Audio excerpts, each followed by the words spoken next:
A Court of Fairies and Fiction. Akafath Girls Podcast. Hosts Mel, Liv, Aka, and Lily. A bookish theory and discussion podcast for the Akatar, Crescent City, and Tug series, as well as our Fable Book Club reads. Season 4, Episode 0.5, Mates, Melee, and the Mother, SJM and CHD, Swagger and Sorrows from the Fandom Minority. Yeah, so we thought that Olivia was gonna get hammered because she said just running to the bathroom and getting drunk. And I thought I was going to be left out because, you know, we're both in Arizona. And I was like, ooh, let's party. I was like, finally, she's going to be hammered. Dude, No, I got my guys. solo pop. I'm ready. Can you guys guess what I have? My emotional support coffee ice cream soda. I have my emotional support water jug of like 60. 60. The still full, though. So anyways, Arizona. welcome to the unofficial start of season 4, guys. It's I have starting my off with a bang. Petty when provoked hat with my tam-tams behind me because, you know, Easter egging all over here. I talked to the people at work about this and I was like, is it normal to like grow an ice cream addiction when you turn 30? Because my mom, when she turned 30, addicted. When I turned 30, Yep. I'm like, where's my ice cream? Where's my ice cream? Like, I have to have some ice cream every day. No, I don't really, but I feel like I have to. It's awful. I bought so much ice cream this week. It's awful. I can't stop it. What is happening? I mean, it could be crack, but You know, it could be things have crack, happened. but instead it's ice cream and books. Exactly. I echo sentiment. Stranger things have happened. But yeah. Oh, anyways, I didn't say this. I don't think on season 3. I have a new merch shop, guys. It's fanfiction.threadless.com. And I also have a bookish box shop. So I do bookish gift boxes now, which is just fanfictionshop.com. We should invent a drinking game. We should have like books. Dude, you guys, we should do like a books and booze box. We should. You should. Right? But also, we should do the drinking game. I think that's an excellent idea. I'm so in. Every time Farrah's bowels get watery, take a shot. Dude, I'm so in. Let's do it. Full reread shots game. Yeah, let's do it. We could pick would be parameters. So muckered. Oh my god. Muckered. Tequila. Oh my god. I would be using Bailey's because I'm a Bailey's girl. I love Bailey's. You are definitely an Irish woman. Yeah. I It's dig my it. month, guys. I have 2 months. I have March for St. Patrick's Day, and it was also my grandmother's birthday the day before. She was 100% Irish, according to her ancestry test. And then April is me and Olivia's birth month, so we get months. We have to figure out something to do for our birthday this year. Something fun. I know. Drinking game. Drinking game. Like I said. Drinking game. Drinking game. 35 shots, right? Oh my god, yes. Friday Friday is gonna be fun. We're gonna have Cynthia on Friday. What? That's right, we are. She's so excited. She's like, I'm rushing so bad to finish everybody's dolls before I come on. I'm like, don't rush. It's fine. She's like, no, I want you guys to show everybody what I made for you. Well, you have some. You Huh? have I know some. I told her that, but she wants to finish. So I was like, all right, up to you. By the way, Elaine. I love that. Oh my gosh, Echo Cynthia bought the Dark Seer shirt from me. yeah. She said she texted me the other day. She goes, "Don't look now, but maybe look now. Check your email." I was like, "What?" So I checked my email. She made a huge purchase from my shop. Nice. So if you guys don't know, my Redbubble is only going to be up to the end of this month, as far as I know, for SJM merch. That's my SJM shop. Because Writer's House told me, like, okay, well, let's see if you hear back from IMG through the March quarter. So end of March, I have to give my final sales and give them their commissions. So I don't think I'm going to be able to renew because I haven't heard from IMG. So end of the month, March 31st, my Redbubble will probably be void. So if you want any of my SJM merch, fanfiction.redbubble.com, and then it will be void in April. Very sad. So grab your SJM merch from me as soon as possible. She was very excited. Maddie got a bunch of stickers from me. Cynthia bought like t-shirts and everything. Very exciting. The only listing I'm going to keep up is the ACAFAF Girls logo for when I buy people's stuffs for the box for people who interview with us on there. But I'm very sad because I really like my SJM designs. And I'm really upset at IMG for not getting back to anybody. I mean, they haven't even gotten back to Reading Portal. Like that big company that does overlays and everything. So, very sad. Very sad. I put my application in on December 11th. Look at you being a boss, babe. Trying. Trying. I am wearing my chocolate perfume and it smells yummy. Ooh, chocolate perfume. I didn't know that was like a thing. Because you're a treat. You're a treat. I'm a treat. I'm not just a snack. I'm the whole chocolate shop. You ate. I am the eat. I am the tea you are having. Yes, Rachel.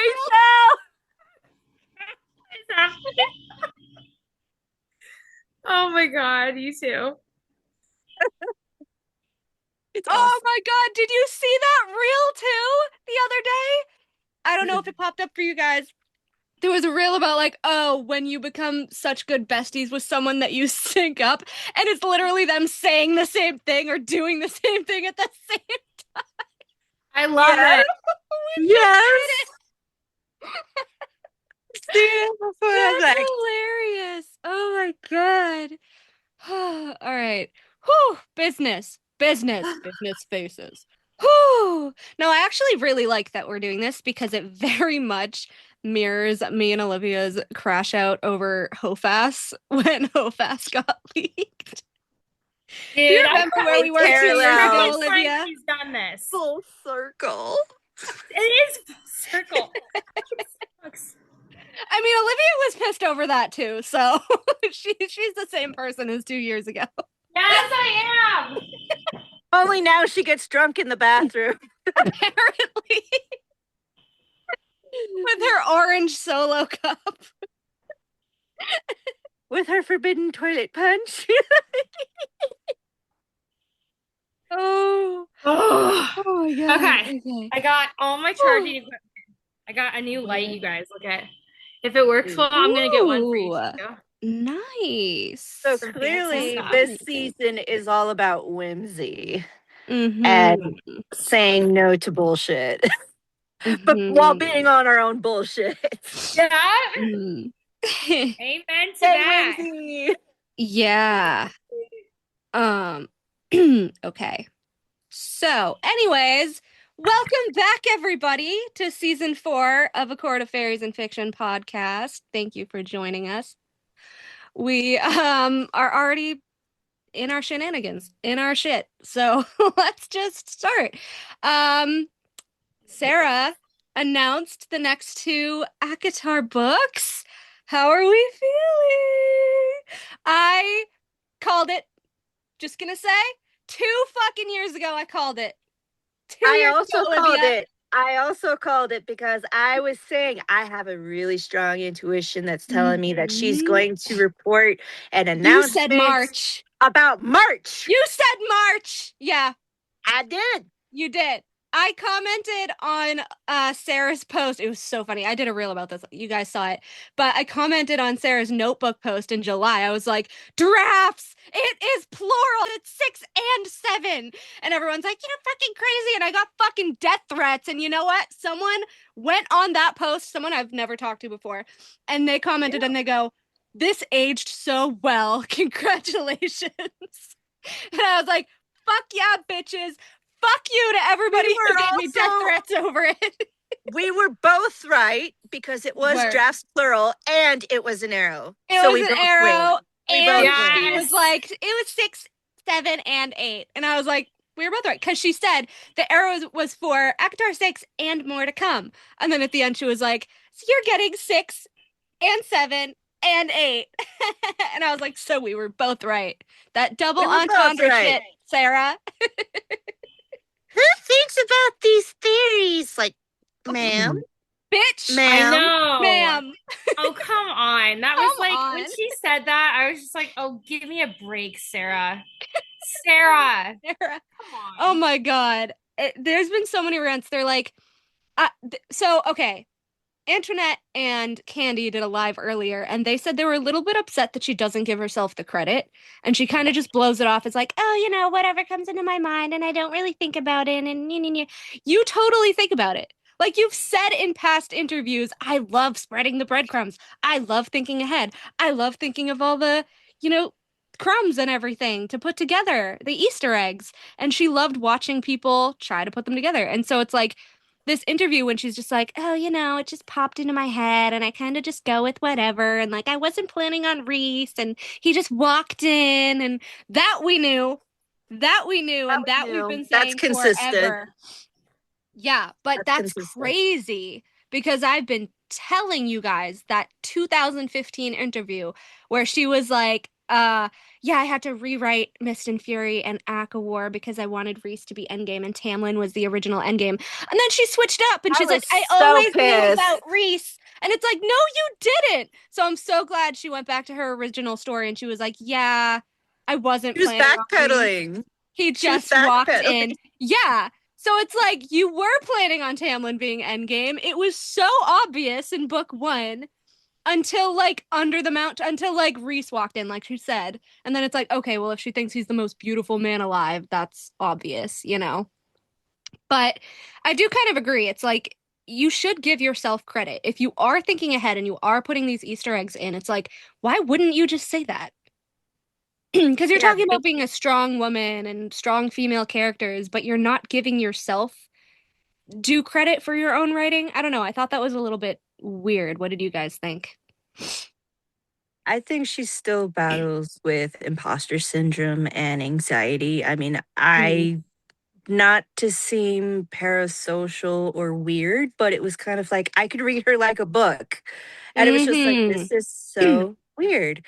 I've been in that situation. There's still times where I'm in that situation. I don't give myself credit. I see that in her, and it's just like, girl, like, you touched lives in so many ways, but also, too, we are a minority in the fandom. Like, our corner has not come up to you and said, hey, this is a thing from our perspective.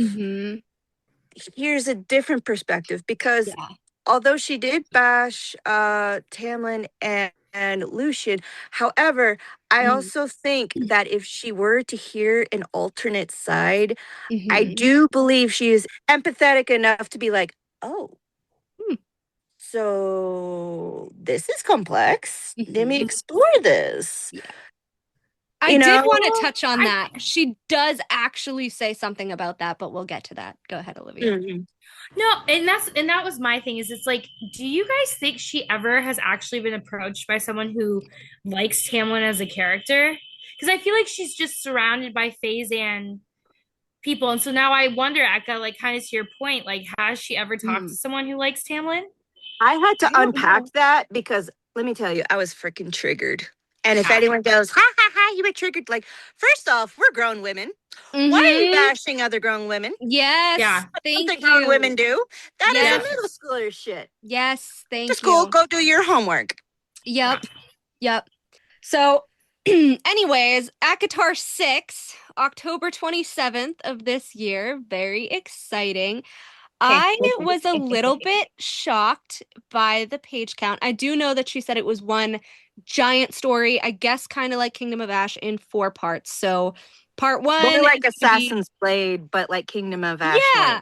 Yeah, so part 1, October 27th, is going to be about 358 pages, which is actually very little. It's about 90 pages more than ACOFAS and about 90 pages less than Assassin's Blade. So I think Bloomsbury is going to market it as a novella. I've gotten so much shit on that reel that I did calling it a novella. People were pissed. They're like, that's not a novella. I was like, I mean, in terms of Sarah J. Maas books, it's novella size for her, not in general. That's a full novel to anybody else. To Bloomsbury and Sarah J. Maas in particular, it's novella size. It's like, it's going to be another bridge, basically. So I see it as ACOFAS and ACOSIF. So ACOTAR 6 is going to be another bridge into whatever we get into in ACOTAR 7. So ACOTAR 7 is out January 12th, 2027, and it is part 2 and 3 of the story. So it is like 985 pages, which is, I think, a page more than Kingdom of Ash. Nope. Kingdom of Ash is 1,000 even. Is it really? Wait, which form though? Like ebook or hardback or paperback? Because they're all different. Hardback. Okay, hardback. I was thinking Kindle. I was going by Kindle. Okay. That's interesting to me that Kingdom of Ash is 1,000 pages. This is 1,000 pages, but she was making a big deal about the glue, like binding the books together. Yeah. I'm a little confused. This is Bloomsbury. This is Bloomsbury and sales. They want to get the most out of her. Let's just, the elephant in the room. Sarah basically confirmed her beef with Bloomsbury, right? She does not want to be a cash cow, and you know what? We've seen how Britney Spears has been handled by being a cash cow. And no, like she needs her autonomy. Yeah. The fact that they pressured her back from maternity leave that soon, and she was, oh my God, like they were trying to make her do edits, and then she did the edits like, you know, kind of in postpartum and kind of depressed and like pumping breast milk, and then they were like, never mind, we'll just publish the whole thing. After they made her do that, I would be fucking rip shit too. Yeah, I would be too. She had every right to be pissed. That was awful. So I don't know what you guys think, but I'm thinking that after close to crying. I'm thinking that after she finishes these 4 parts and maybe Crescent City 4, she's going to query a new publisher. Yeah. If she's not already. I think that's why she's getting her rights back. Yeah. She mentioned having all the rights to her books, too. To her books from Bloomsbury. So, I don't know. I mean, Candy kind of thought that she might do part 4 and CC4 with another publisher, too. And maybe that's why the date's to be determined? That could be. I don't know. It depends on her contract and what she signed. Okay, here's my question to you guys though. Is like she kind of made it obvious in my opinion, and not to like go off of the topic, but that like it didn't sound like she was like done. She was wanting to be done writing it. Like she's talking about. She sounded burned out, like you and I were talking about. Yeah, and we what was it last year? Yes. And you and I both called it too, didn't we, Echo? We're like, she is burned out. Yeah. Hardcore. Yeah. So would she query a new publishing if it sounds like she's kind of leaving? Like, I mean, I don't think she's gonna leave her job, because she said after that, like, I have like 3 to 4, manuscripts in my head, in my computer. Like, whether they'll see the light of day or not is like depends on if I want them to, and things like that. That was validating. So I don't, So I really don't think she's gonna stop writing altogether. Like she said, it is her passion. The only thing is that you know, you lose your passion when you're pressured to do something on a certain timeline in a certain way. And she was saying, like, I want my stories to be told the way I want them to be told. I don't want to be rushed. I don't want to be on this massive deadline because then it's not going to be as great. And I think that's exactly what happened with House of Flame and Shadow. Mhm. Oh, 100%. And you want to know what? Maybe that's what Mm-hmm.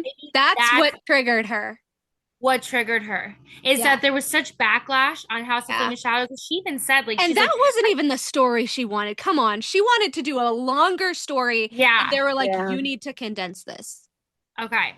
This So is it making wasn't her sense. then. It wasn't her then. It was Bloomsbury. Okay. So I Yeah. think that, like ACOTAR 7, she had two kind of books put together, and they were like, this is too long. You need to condense this. And that's why there were some threads that just felt like they weren't fully fleshed out, or some, you know, POVs that were like, all right, they're kind of thrown in there, and they were really kind of rushed. Like the Therian and Sathya thing. I would have loved more book time with them, but she couldn't spare it. I would have loved more time about the Ocean Queen and the River Queen and the daughter and that kind of stuff. Or even, you know, Cormac. Is he really dead? Sarah, get an AO3 account. Yeah, right? Or like even more with, even though I don't like her, the Viper Queen. Where the fuck was Fury and Juniper? Like, she couldn't spare the words in House of Flame and Shadow to give everybody an arc. And that is why she has a book 4. But I think she's gonna be really, really, like, I don't know how you say it, but she's gonna basically tell Bloomsbury, like, look, book 4 is gonna be whatever the fuck I want it to be if you want me to finish the series. And I think they're probably gonna be a little more lenient with that after the Hofas backlash.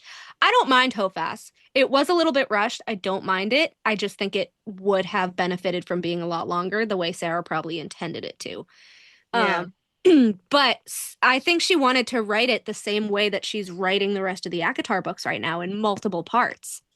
And they were like, no, it has to have a beginning and an end because that's how she's always done it, right? So I think that the reason why these books have taken so long is because she was fighting them on the format. And she was probably like, I'm not going to do it if you're not going to let me actually write the books the way I want to write them. And they ultimately gave in because, you know, it's Sarah J. Maas. Wait a minute. Remember the question in the interview a little bit earlier on in the interview to where I believe her name is Alex Cooper? Yes. Yeah. Okay, Alex was asking her what kind of a box do people put her in, and I'm wondering if that was not also related to kind of like Bloomsbury. Yeah. Well, she even said that's a good point because she was like, "Oh, this is a whole other topic." Didn't she say for like another time or like there's so much I could say about this and like she was kind of cryptic about it, but that makes so much sense. I think that she was probably talking about like we just said, like how she was supposed to do for Bloomsbury, you know, 3 dual POV romances. And then she was like, no, because that's not going to do justice to the series. And I need to close out all of my threads, the action ones, the romance ones, you know, the fantasy plot lines, the world building. We've talked about this. There are so many ACOTAR threads that need to be explored that can't just be forgotten. And she couldn't have done that in 3 romance books, you know? So I'm actually glad that she took the time to kind of battle with them and was like, no, I need to tell the story that I need to tell in these 4 big parts. And this is how it's going to be. So she was contracted for 3 books. Per her contract, I'm guessing that it was kind of verbal that it was going to be these dual POV romances, but per her contract, it probably didn't say that.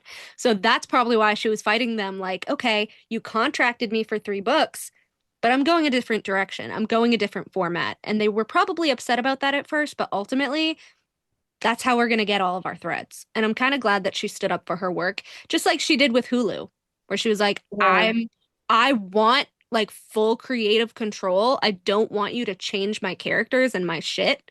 And I respect her for that.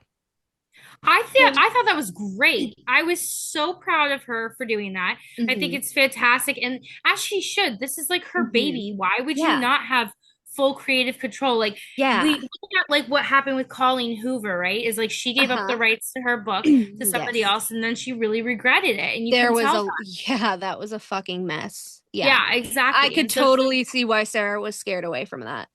absolutely. You know. Absolutely. And she even said it herself. She's like, I haven't met Rhysand. There is no Rhysand to be cast. And like honestly, Yes. there is not a Rhysand that Yeah. Yeah. I know of one. But do you? that's a little bit later down the road of this episode. All right. Her Oh. second question was, who was the next book about? Her answer was, I can't say, but it surprised me. And the POVs gave me a lot of insight, but it came to me very quickly. Oh, can I say it? Can I say it? Can I say it? Say Can I it. say it? I said it in a comment on the post, and I know I'm going to fuck with a lot of people's heads, and I do not care. I will not apologize for it. I swear to God, it's the Cauldron's POV. I love That it. would be great. That would be wild, dude. I love it so much, The Eka. bridge Like, novella imagine being the the Cauldron's tea. POV. Imagine the tea. What is not a better place to get ACOTAR tea in Prithian than the kettle itself? It would Okay, but it would that's so literally be creative. like the Celine hologram, like just giving us all the fucking tea. Right. Well, I feel like I could see it be like a flashback to like when Elaine and Nesta went into the cauldron Yes. and like giving that POV and then like where it went after with Yeah. Marianne and Dracon too. Yeah. Where we have no idea what Like, it's what doing did it with gift them. Elaine? What did it Yeah. gift Elaine? Like, Why what did So it here's gift my her? headcanon. Here's my headcanon. Cauldron went, get out of my mouth. Lucian, come get your girl. Get her out of my mouth. I am not a crab pot. I am a delicate flower of femininity. Thank you. And that The was the Cauldron's gift. just a girl too. The cauldron, I love it. Just like I have to admit though, the Cauldron was creepy as fuck with Elaine and Nesta during the Hybern War. when it was like I'm gonna call it a calling she. to them. Yeah, no, when it was I'm gonna like call it a she. when it was like Do Elaine's it. my precious and the thief, I want to kill the thief, and I was like, eh. Like, no, the gross. cauldron was like, girl, get back here. Like, you were in my mouth. That's so disgusting. I feel so violated. But by the way, you taste delicious. Come back here. I gotta give you some more tea. It's got like unfinished business with Elaine. Like I feel like does. It's like want And I it think we're like gonna lured see her to Hybern Yeah, with using yeah. like the illusion of Grayson. Like that's so fucking weird. I Come loved on. it. I loved it. I thought it was Like, great. Oh the my cauldron God. was like, girl, let me give you the 411 on this hybrid dude. His name is Frankofer, and he's a weirdo, Right. and he I smells love that. bad. Oh She's my like, God. Frank Frank Hybern. Hybrid. What's another answer? What's the king of Hybern? Frankofer I don't know, Hybern. Frank. But I low-key love that she was like she was like, I don't know, Frank. Like, and that's why we call him the king of Hybern. Frank Hybern. Like Frankofer Hybern, Oh my Frank God. for short. All right. Okay, can I put my guess in as Yes. to the POV? I was gonna ask you. Yes. Okay, so I'm gonna put my want as a POV and who I think it's actually gonna be. Mhm. Obviously, I want it to be Tamlin's POV more than anything in the entire world. I want it to be a Tamlin POV, please. Yeah. Yes. Please. I think it's gonna be a Meryl POV. Ooh. Yeah, I haven't heard that one yet. Yeah, That's so good. I think it's gonna be Meryl. So So it makes sense, right? We're going to be visiting the Dust Court. Who's been doing research on the court but Meryl, who lives in the library and knows a bunch of secrets. We don't know her past. Attached to Gwen. Attached to Gwen. Mhm. I think it's Hates Meryl. Nesta. Yeah. Yeah. Or it could be Clotho. I was gonna say, or Clotho, because she knows a lot and she can't verbally talk. Yeah. What if we like got like Clotho's diary as like chapters? Yeah. Like, and it was just like her like Yeah. observations. Like and shit with her hold hands. Justinia in Fourth Wing, like the logs of shit. Oh, I have Yeah? no idea. Oh my God. I have no idea because I don't read Fourth Wing, but I respect Rebecca Yarros because she stays in touch with her fans, and I think that is Yes, absolutely cool. yes. Yeah, it's awesome. Ugh. She's a really great author too. She's amazing. Yeah. We'll have to go into her books. She has like a ton of different books. I have multiple guesses. Those were not in my mind. Those are very good guesses. I have multiple. Okay, who I want it to be, other than Tamlin, of course. Right. Cormac, clearly. Of Duh. course. Because, okay, listen, when she said it's going to give people a lot of insight, but I was really shocked at whose POV it kind of was. So was she shocked because she thought she was going to kill him off and then he came back? And the insight thing sparked Cormac for me because, again, I'm going back to CC2 and even Hofas when it is repeated that Cormac studied the archives his entire childhood. He knew every variant in the power and knew the land's magic and knew about, winnowing. And he taught Bryce how to winnow. And Nesta has repeatedly said, "Oh, I never tried to winnow. Nobody's ever taught me." Like, the insight thing and the connection to like who's gonna teach Nesta how to winnow, who knows about the Dust Court other than Meryl, right? Apparently, but she's been doing the research. Cormac already knows. He already knows. So the insight thing is just like, we never found out what was actually in the archives. We only got like, Avalon used to be a bunch of islands and it's connected to Prithian. That was never fleshed out. The insight, It has to be Cormac. I know I sound crazy because I keep saying him, but like logically with the insight thing, Cormac knows the most about the Dust Court. He does. I said, who else is going to tell them about the Dust Court? If Bryce isn't there, if Meryl is just doing the research, she doesn't even know the half of it. Cormac does. He does. Yeah. And Cormac which I've never brought up before, but I thought of this earlier, Cormac had a connection with the Autumn King.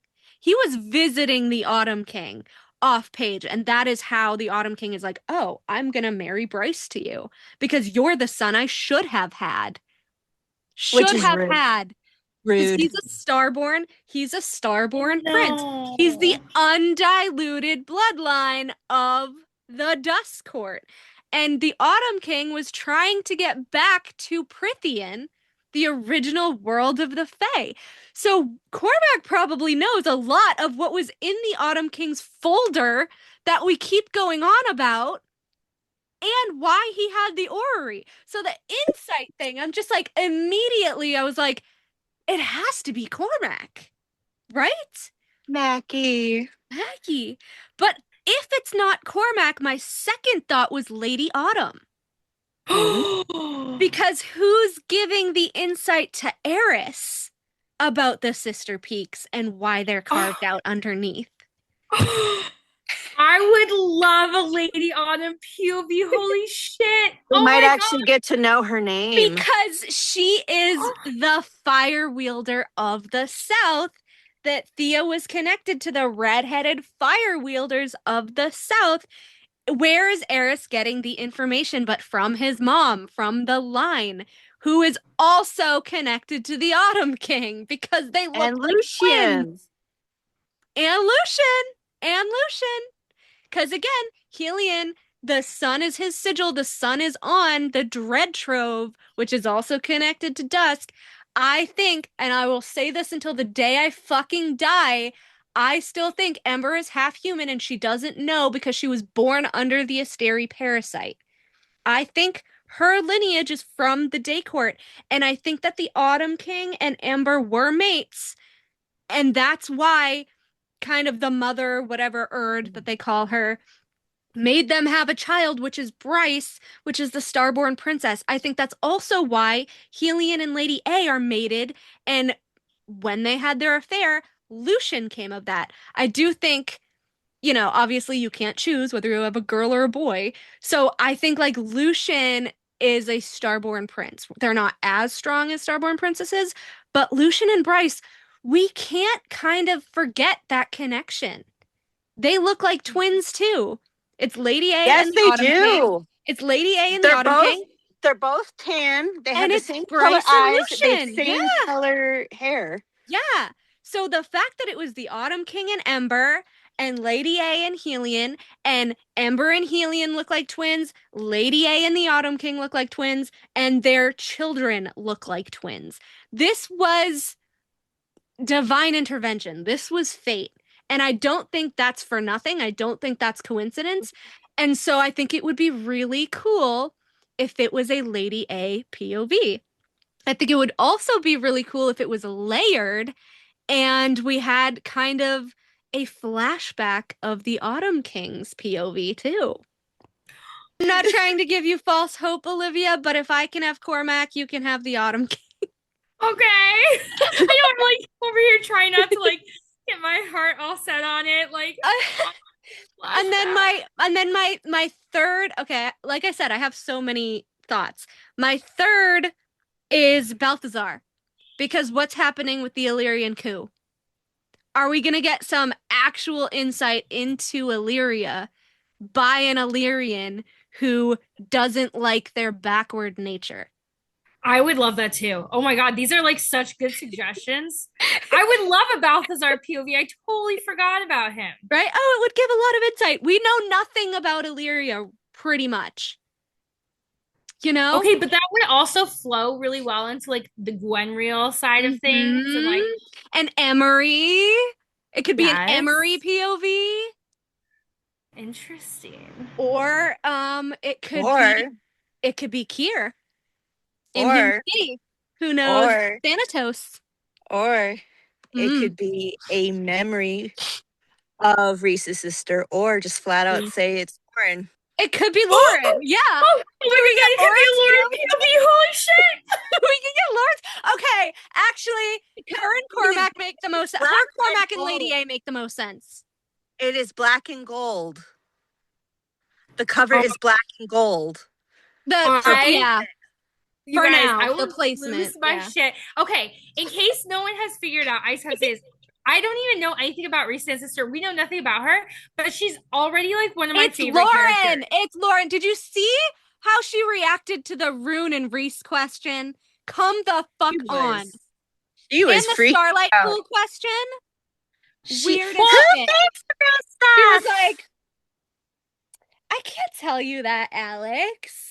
I can't tell you that, Alex. I was like, Sarah, no. I told you she was setting this up in Hofast and she couldn't do all of the threads because of the word count.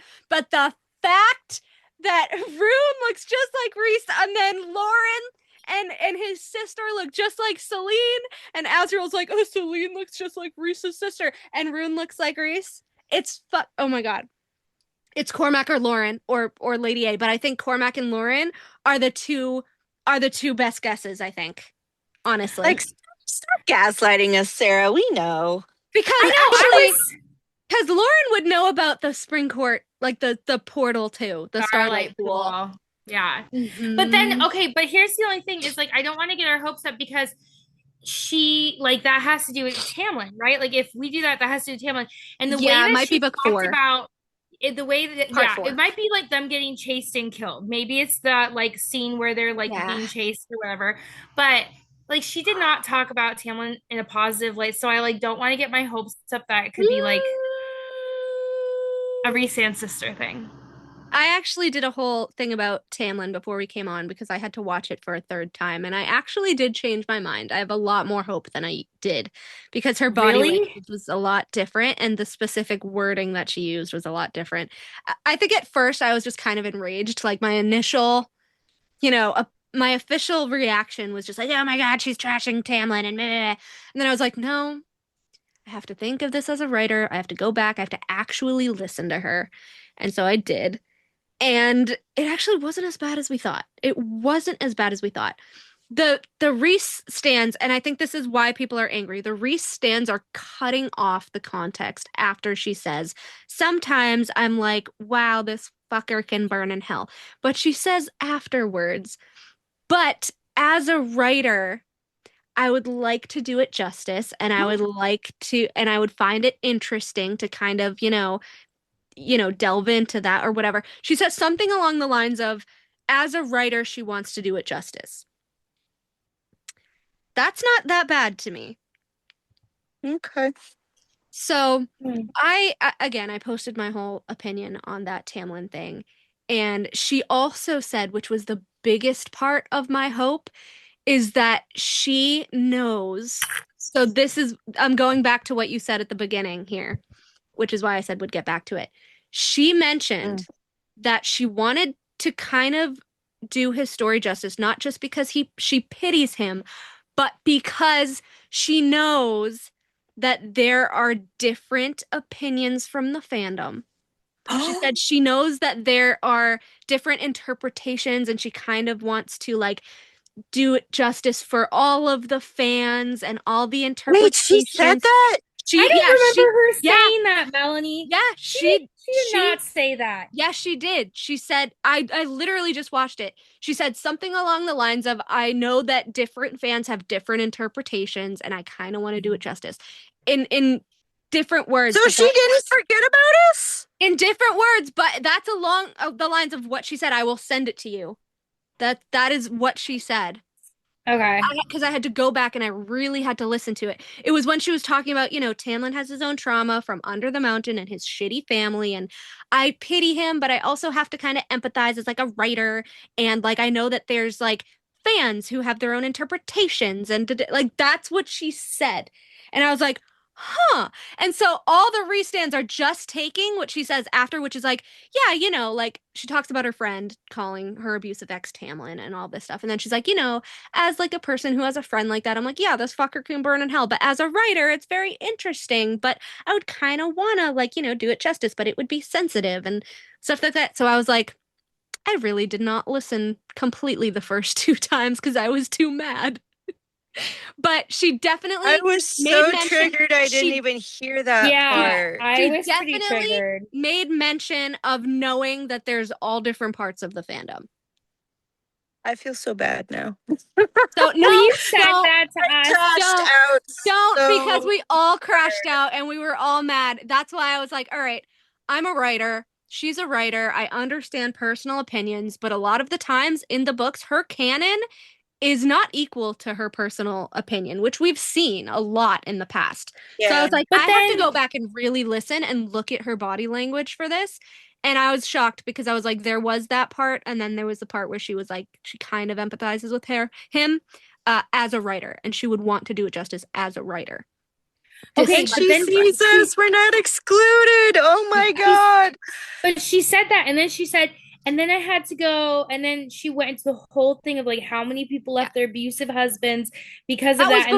That was before she said she would want to do it justice as a writer. She said, as a person with a friend like that, I would definitely want to do it sensitively and kind of ask her whatever. She's like, but as a writer, it would be very interesting, and I would want to like kind of do it justice, but sensitively. I do remember that part. I don't remember that either. Yeah, she did. I do remember that part, just not the part where it was like there's people who interpret it differently at the Yeah, do not remember that either. I will send it to you. I blanked out. Like I was disassociated. So did I. I was so pissed. That's why today I was like, all right, we're gonna film.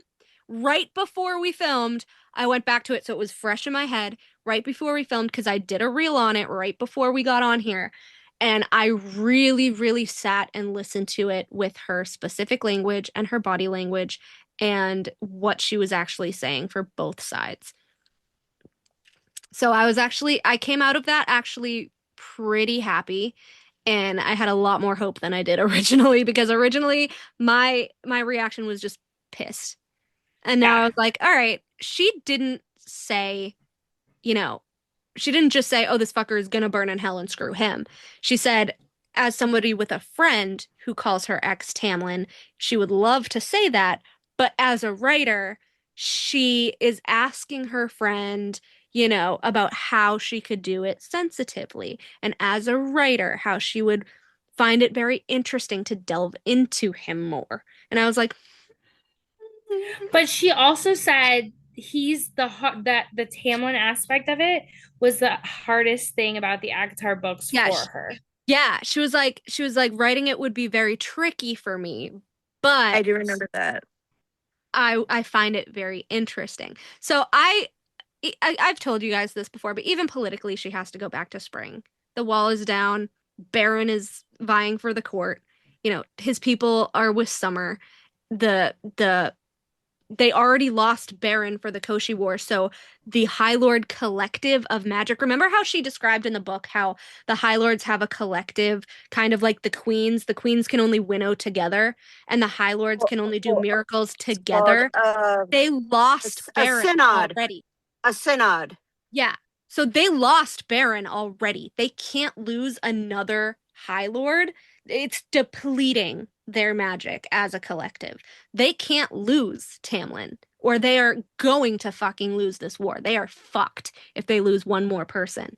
Because if they can't get the continent to sign this treaty, which we've gone over with Moore saying that they're fucking fucked because she can't get them to sign the treaty, the continent's going to side with Koshi because they want human slaves again. They want to take over that. And they're big.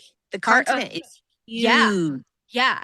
So Moore is literally like, if we can't get them to sign this treaty, we're fucked. We distracted them for the Hybern War. They're not going to be distracted again. And they're So collecting. she's stressed. So, yeah. So they are not as powerful because they lost a whole person in their collective. They have to work as a collective in these wars, and Baron is no longer on their side. So when you have a betrayer like that, you need every single person that you have left at their most powerful if you even want a fucking chance. So there's no way she could even kill Tamlin, at least before he heals. She could heal him, But the thing have is, him fight the war and then kill him off, but I don't see what the point of that would be.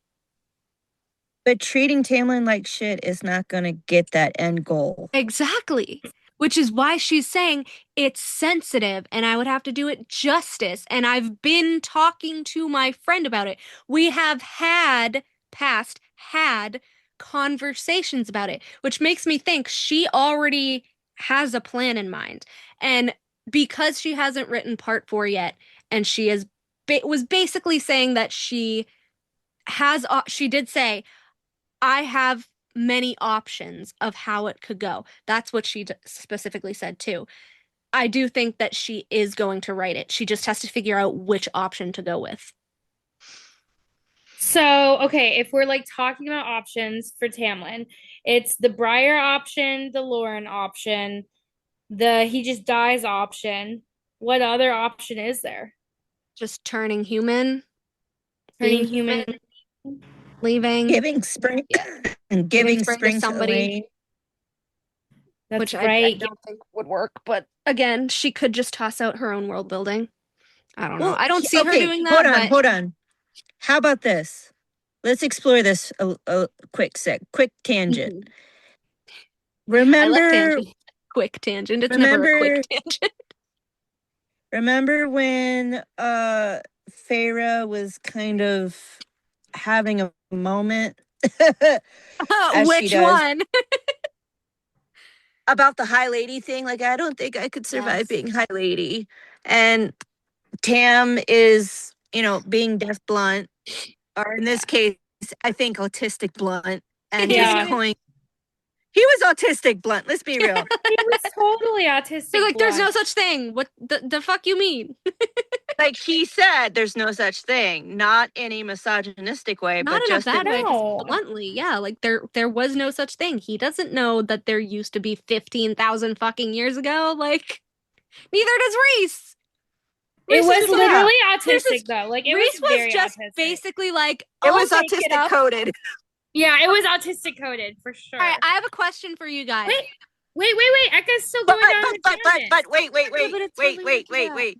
Not done with the tangent yet. So we remember that part, right? What if, as part of his arc, and he does the healing, he does the exploring, he makes that clear, like, no, I was being blunt, I wasn't being mean, I wasn't being rude, I was just like, there's no such thing.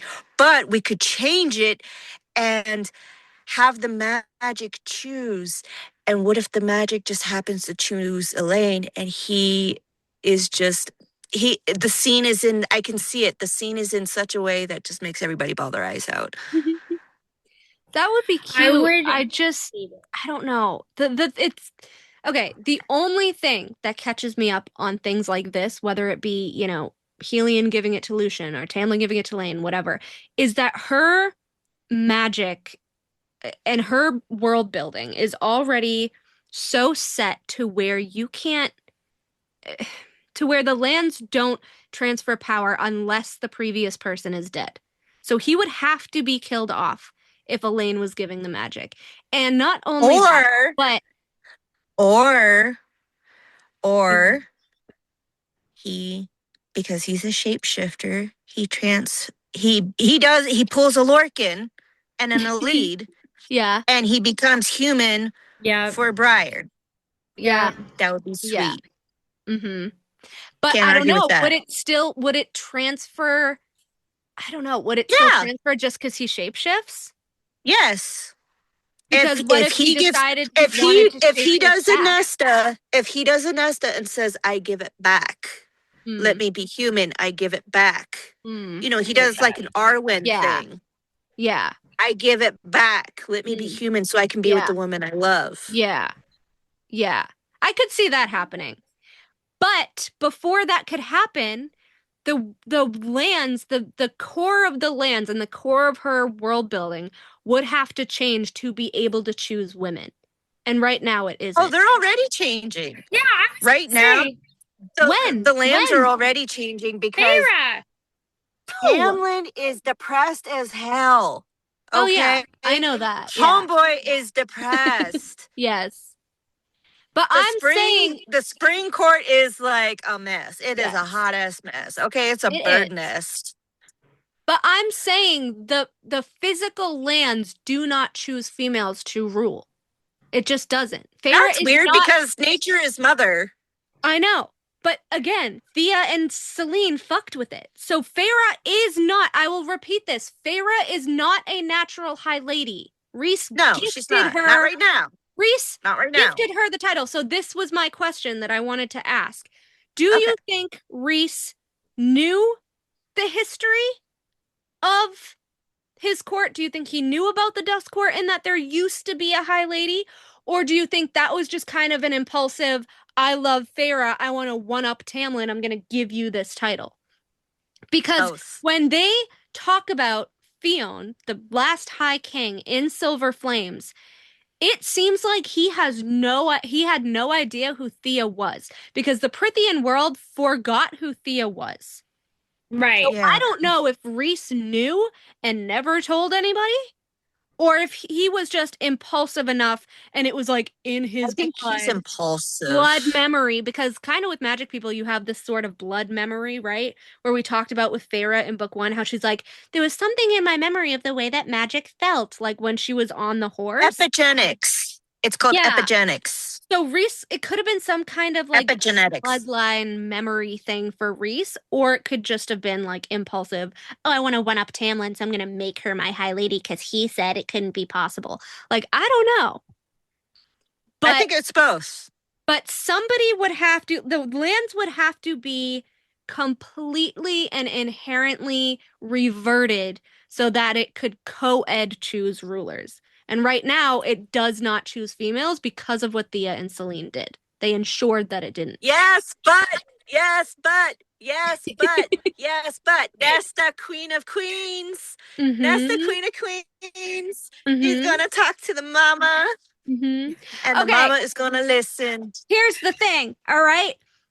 How did Celine get all of Prithian? I mean, she crumbled the Dust Court. We already know this. But how did Celine get all of Prithian to dump high ladies?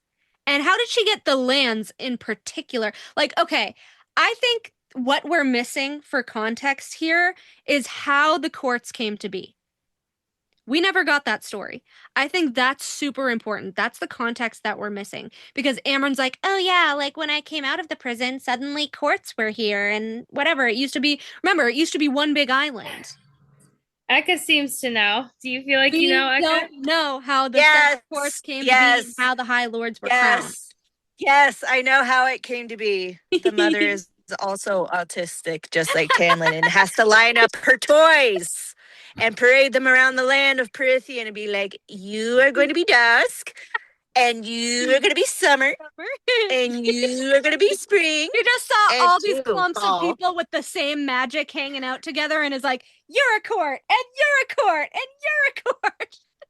Like, Okay, but like just folding her cosmic laundry and is like, Yes. okay, delicates go over here and sucks go over flower here. children and fire wielders and sunlight people. Yes. But And okay, but goths. then why did she only crown High Lords? Is it because she was punishing the females for the shit that Thea did, which almost ruined the whole fucking world? Because think I'd be about it. so the mad mother if poured out she- the world, right? And Thea's like, I'm gonna let the Asterian to fuck it up. And she's like, you fucking bitch. You know what? It's Adam it's and Eve, more females ain't getting the titles anymore. She Adam and Eve that shit. I swear. it could be an Adam and Eve type scenario, It or is. it could be a case of the mother is like, oops, I dropped alphabet soup. Fear, I guess you're gonna have to make some alphabet soup for your High Lord. Meanwhile, oopsies. Oh, look at all the letters. Oh, it says High Lord, not lady. Oh, my bad. Oopsie. Okay. Oopsie. Because all right, listen, I see the Adam and Eve situation because think about it, right? Who convinced Thea to let the Asteri in? Peleus. Peleus was fucking Adam that made her eat the fucking apple, and she got blamed. Oh, see, I took you literally. I And thought then literally, I, it was all I of Thea thought just he was because Thea had a actually higher rank, and they were fucking like, a guy "Thea, named bitch." Adam. And they're like, Thea ruined the lands. Thea let them in. And even her kid was like, my mom was power hungry. And no. But Peleus ultimately fucking made her do it and then murdered her. It was Peleus's I come idea. from a land down And under. he manipulated her into it. And all of Prithian and all of Midgard blamed Thea. And even Bryce was like, fuck that bitch. I fucking hate that bitch. I don't want to be related to that bitch. She's a betrayer. And it's like, Peleus Wait. manipulated her into it. Wait. Wait. You know who Thea reminds me of? What? Do I want to know? Elena Yeah. from Talk. Yeah.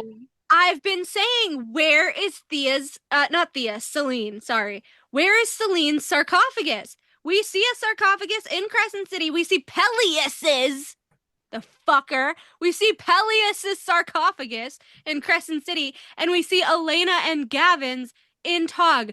Where is Helena and Celine? Where are they? We know that Thea got viciously murdered by Peleus. Where is the daughter's sarcophagi? Where are they?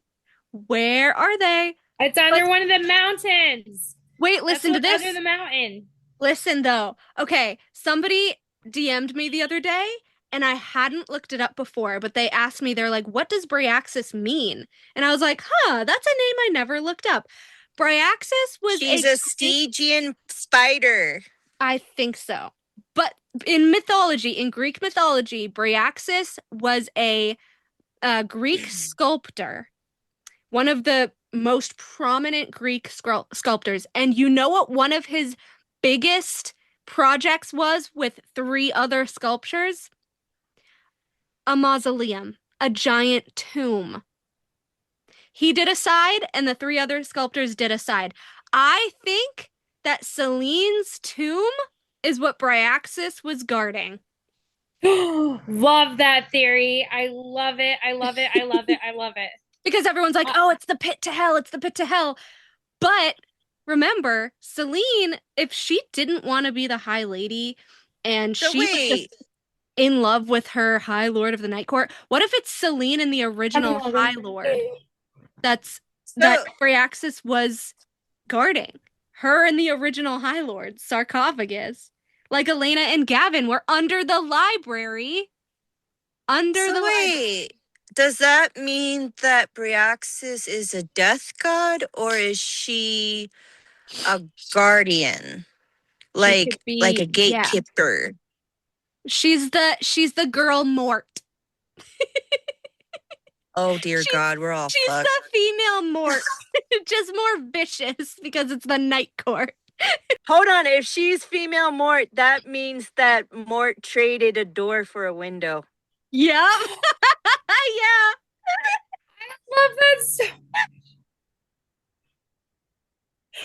Oh my God, stop it. I'm so upset that she never. Okay, everybody asks about Vaughn. Nobody asks about Mort. What happened Can to we Mort? ask about Mort? Yeah, what happened to What him? happened to Mort when they blew up the glass castle?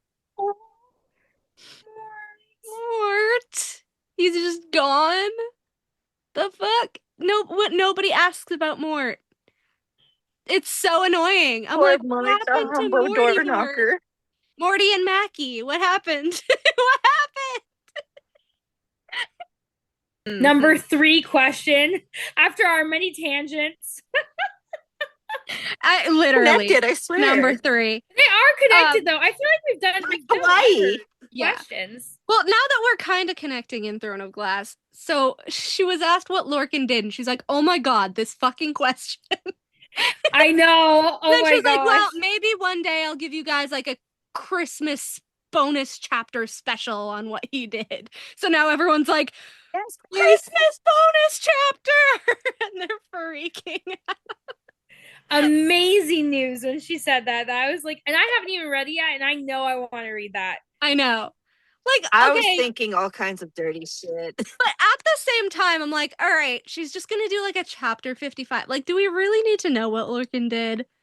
That doesn't bother me that much. I And do. Lorcan and Elite I are know, my I favorite. feel like They're my favorite Tog couple, and it would be really cool. But at the same time, I'm like, they're better than Phazand. So is she really gonna write anything better than Phazand though for them? I doubt it.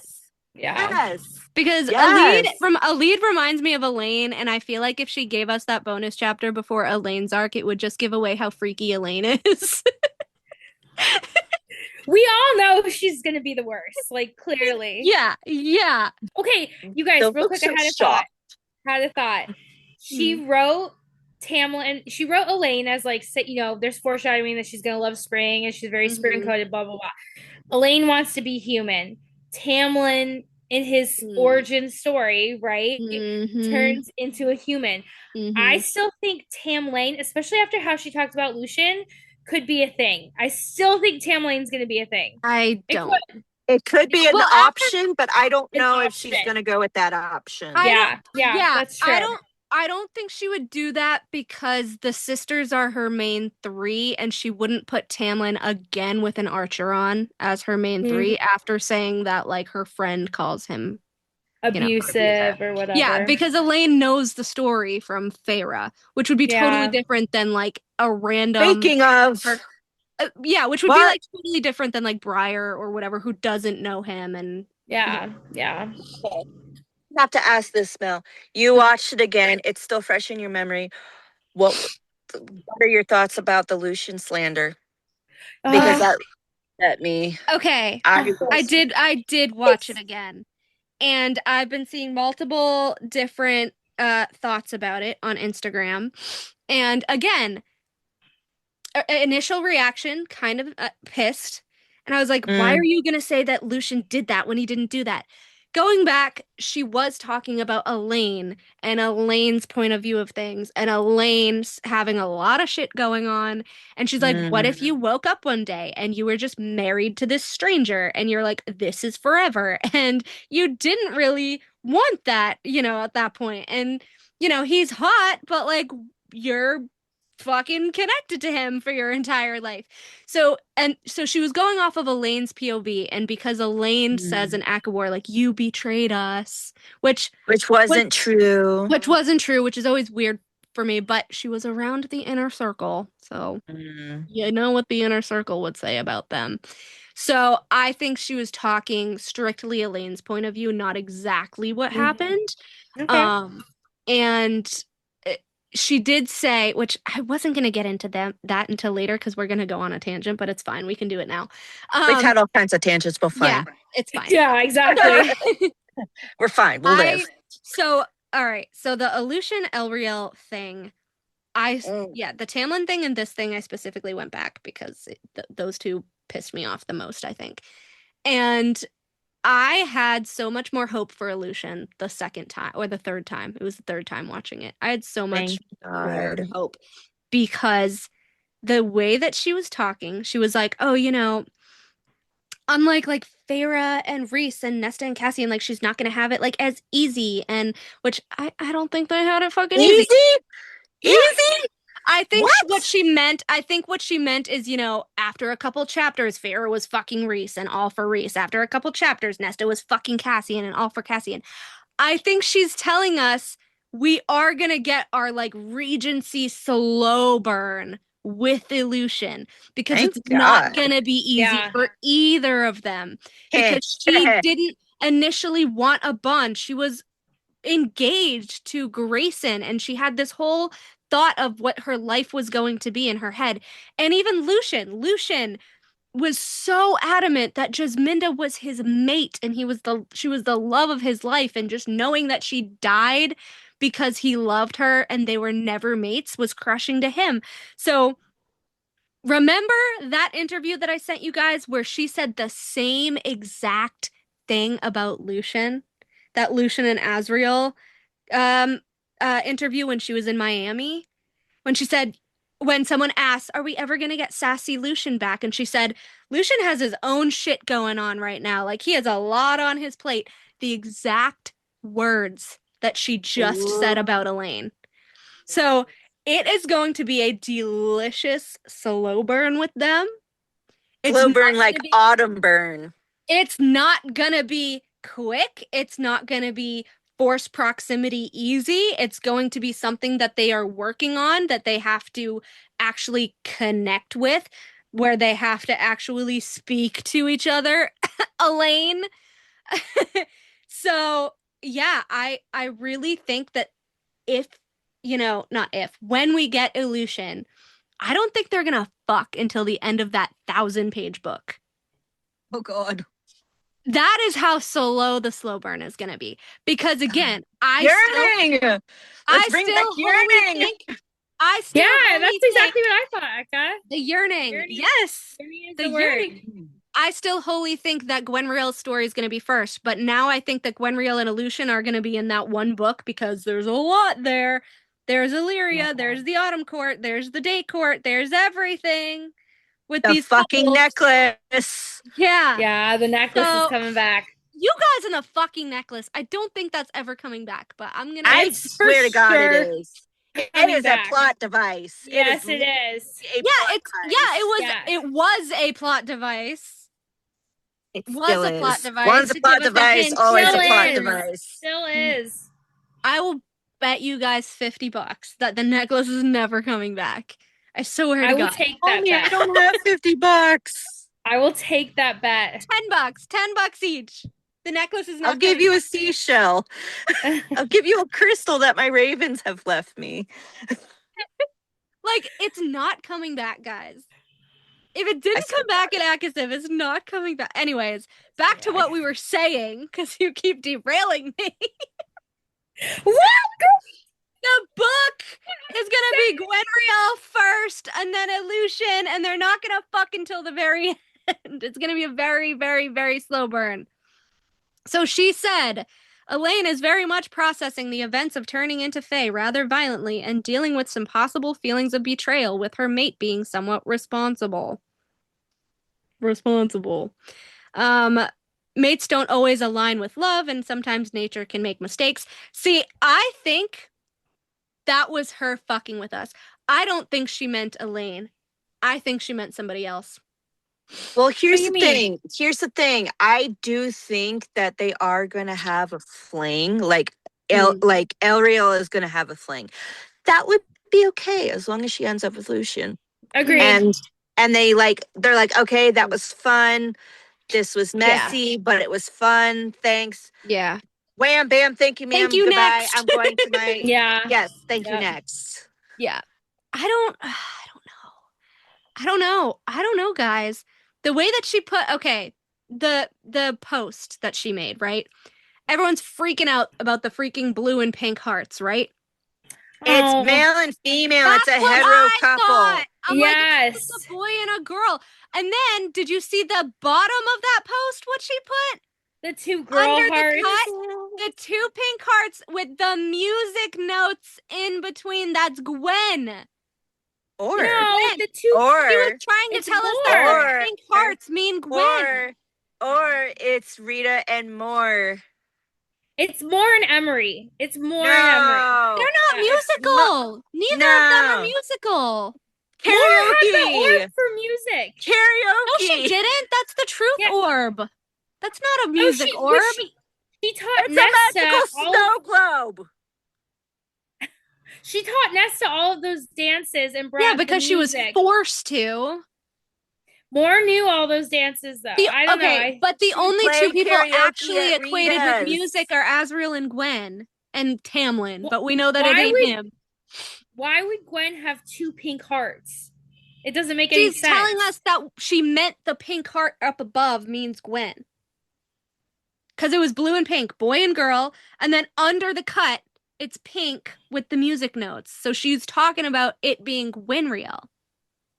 My take is the blue and the pink is as in Elaine, and the two pink hearts we're gonna get a more Emery novella. I think it's gonna be like a more Mm-mm. Emery novella. No way. Yeah. Moore was forced to teach Nesta how to dance. She didn't really want to. She hates the autumn court. She's not equated with music on like a normal day. And Emery isn't either. Why the two pink hearts then? But it was Rita and Moore because they do karaoke. But then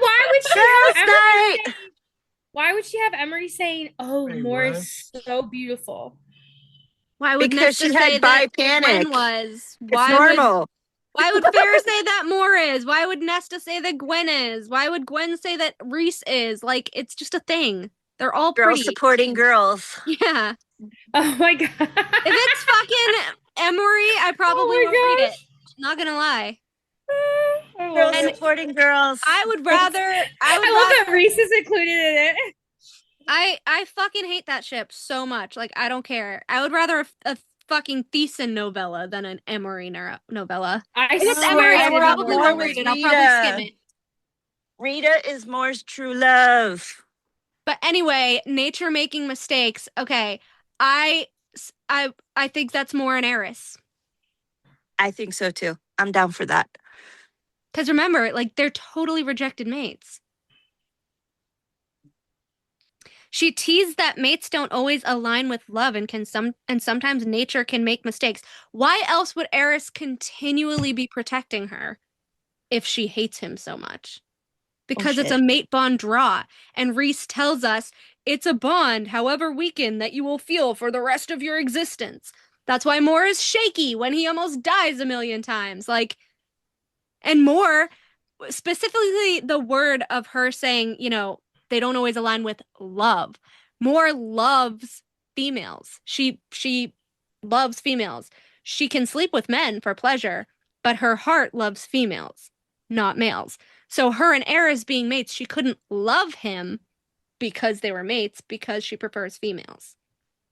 I think she was talking about Moore there because we know that Moore's getting an arc. Mm-hmm. It's Gwenriel, Aleutian, and Moore, and probably Eris getting an arc. That's I'll actually Scotland. be very Hey, upset. that's Glasgow. Yeah. I'll get very Who upset knows? if Moore has the novella and the dual POV isn't Eris. Or not dual That's POV, why I'm the other showing you. main POV isn't Eris. Where are all their secrets? We need to know. And again, it could be multi-POV, so like Moore and Eris and like somebody she's falling in love with. I don't give a fuck, honestly. I literally, it's Rita. Well, let's. I It's literally Rita. don't give a flying He was the about first Moore one that Moore came out being in to. love. It wasn't Farrah, it was Rita. Yeah. That's her true love. But I want Moore's arc to be something like, I don't know. She just It's doesn't going seem, to be. she doesn't seem like someone who can be monogamous. So So I don't want a love arc for her. I want, like, are you a fucking witch? What is your goddamn power? Where the hell have you been in Valahan? How do you know the king and queen? Why did Hybern say you were a mighty queen? Like, why not have a poly arc? That's awesome. I just want to know her shit. I don't want her to have a romance arc. I don't. All right, that's valid, but I wouldn't be opposed to her being poly. Yeah, I mean, I wouldn't care, but I'm way more interested in, like, the shit that we've been given. We're not given about her. So Sarah, okay, speaking of more, let me get to the more question now that we jumped around. Okay, more again. The question was her powers, her power. What is her power? We know that it's truth, but what is the power of truth? And Sarah said, her power is truth. And she said, but, you know, there's like more powers to that and more to be discovered there. And you might see that come up. Yeah. That was her answer. So I was so excited for that. Witch. She's a witch. She might be. We be. called that a long time ago. Yeah. Yep. I mean, even down to like Baba Yellowlegs. Ugh, that bitch. But she had to like, well, not had to, but she like had to like tell the truth when Aelin was also, asking Blue her Angus questions. is in there. Blue Angus, is yes. in. Blue Angus, she's in the prison. Yeah. Mm-hmm. Blue Angus is in the prison. But why did Baba Yellowlegs have to tell the truth? Because she wasn't just a seer. Like, she had to tell Aelin the truth when Aelin captured her. So I'm like the cereal. So I'm like, so more is a Yellowlegs, maybe? No, the cereal. The cereal is Baba Yellowlegs. Yeah, I've never heard that into before. one. I know. Yeah, what if the cereal are just like millennium old witches and they just age down to skeletons like that? Because Baba Yellowlegs was fucking, you know, almost there. Yeah, she was with her mirrors. She was like in decomposition but alive. The cereal is a she. Bryaxis is a she, and Baba Yellowlegs.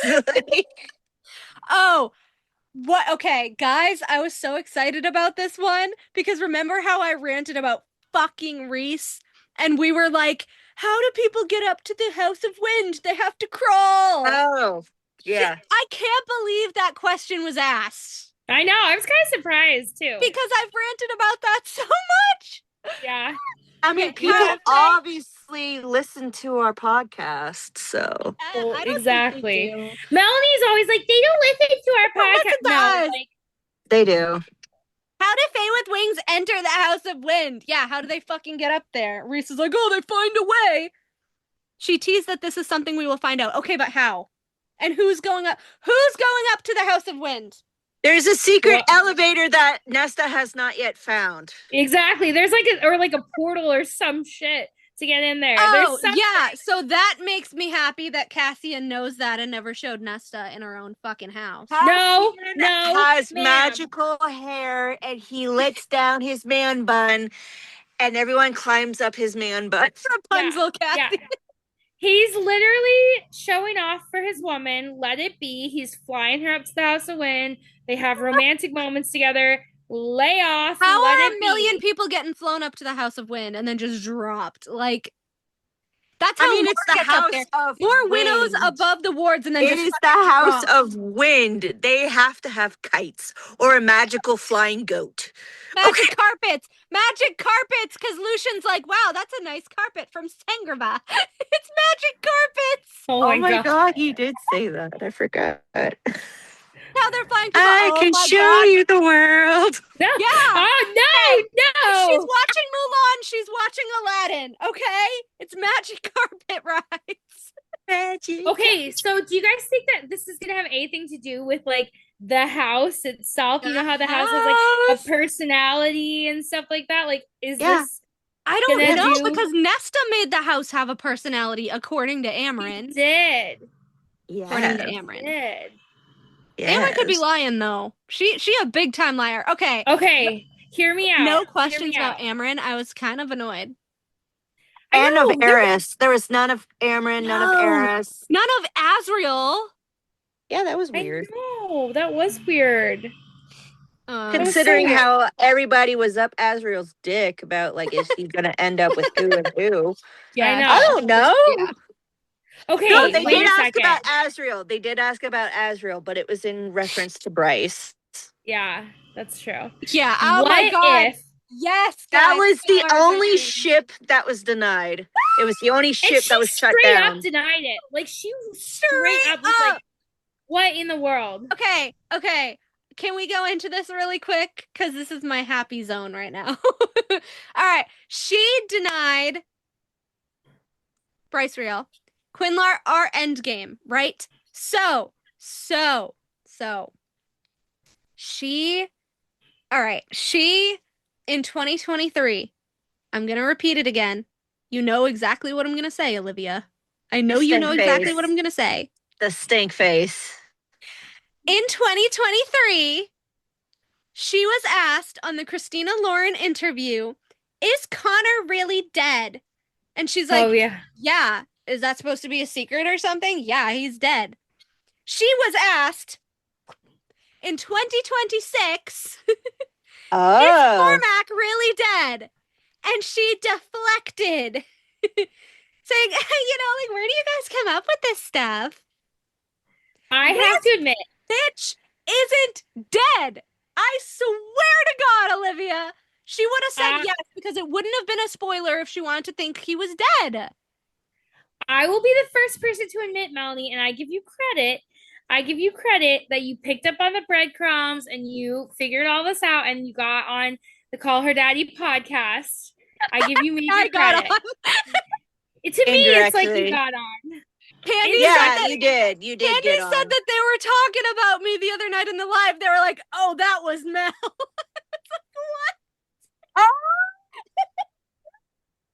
It's I Get did it, get it on Mel? Google. I did get it on Google, to my credit.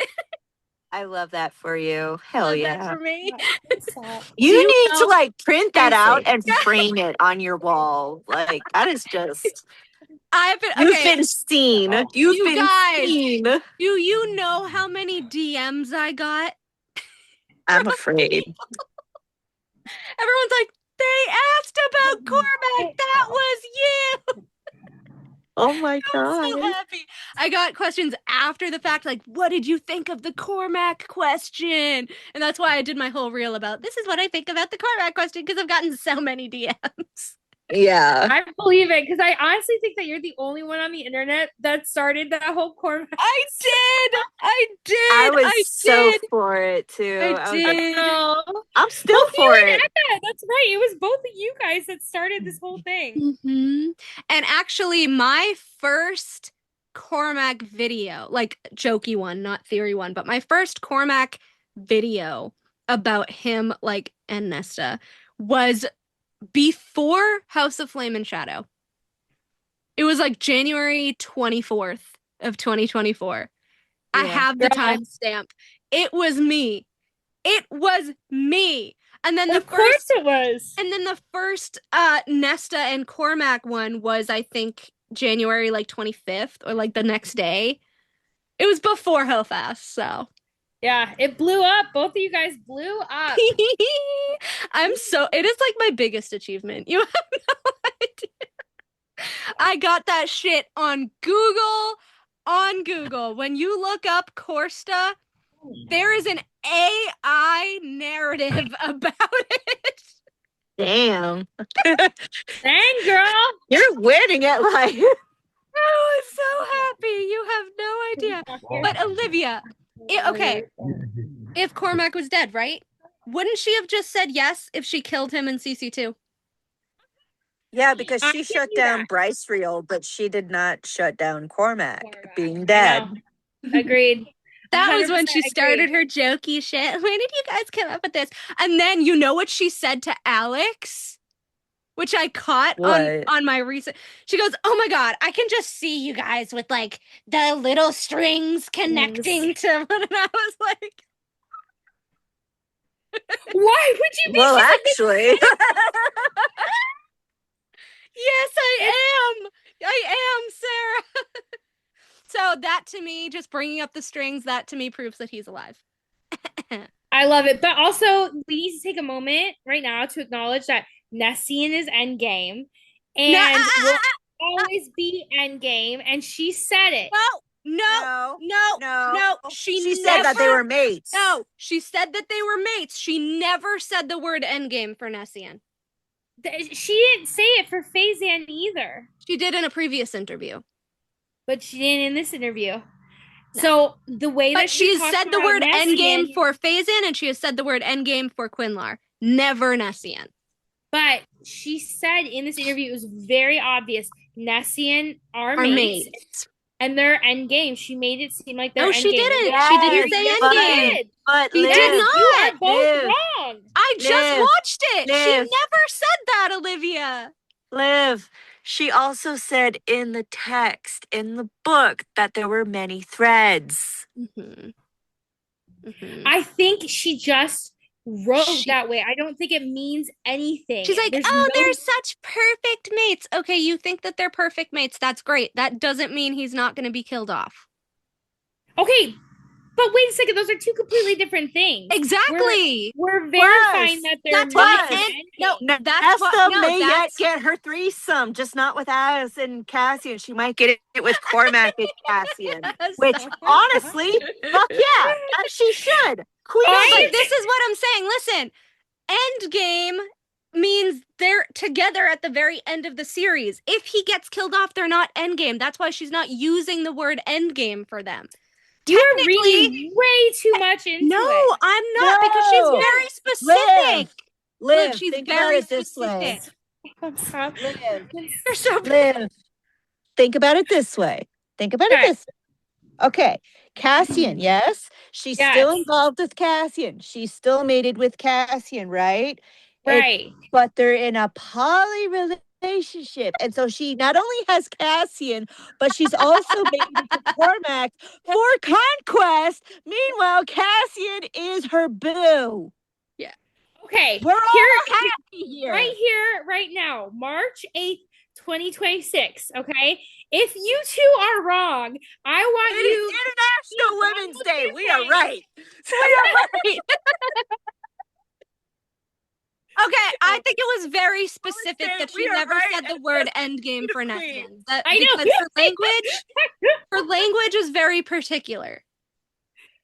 You know what I said? I don't know if you listened to my reel. Honest to God, and again, could be wrong.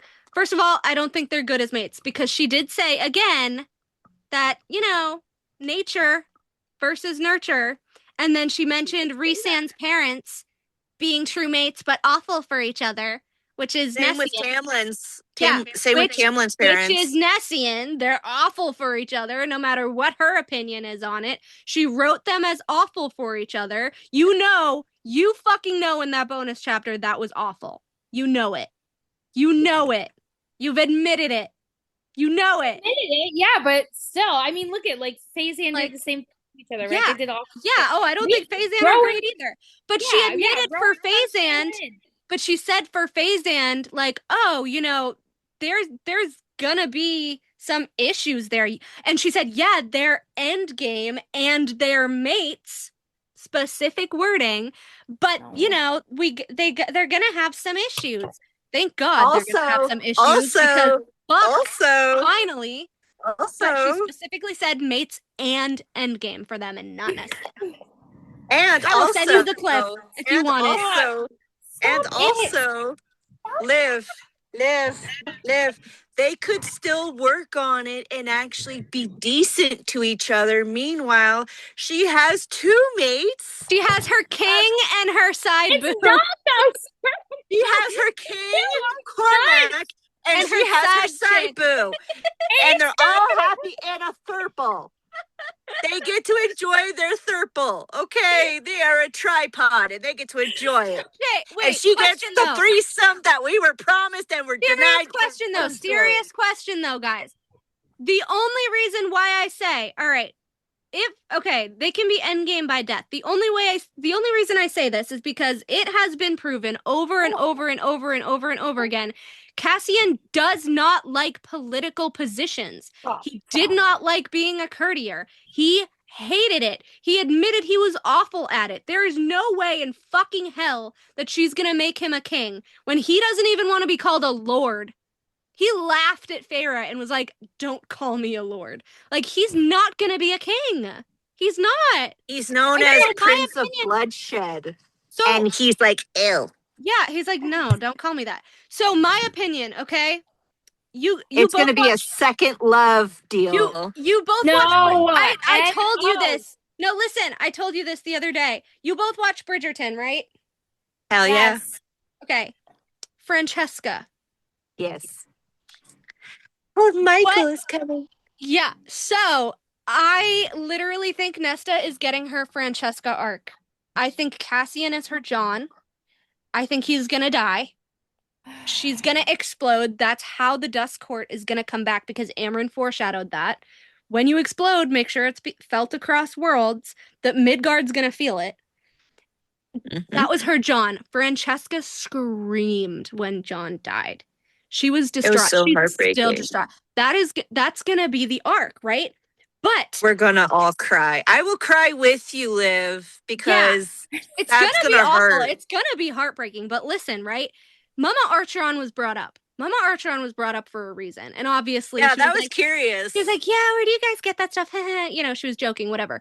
Mama Archeron said, which we get from Nesta in Silver Flames, the same book where Cassian says he can't be a courtier and he's awful at it and all this shit.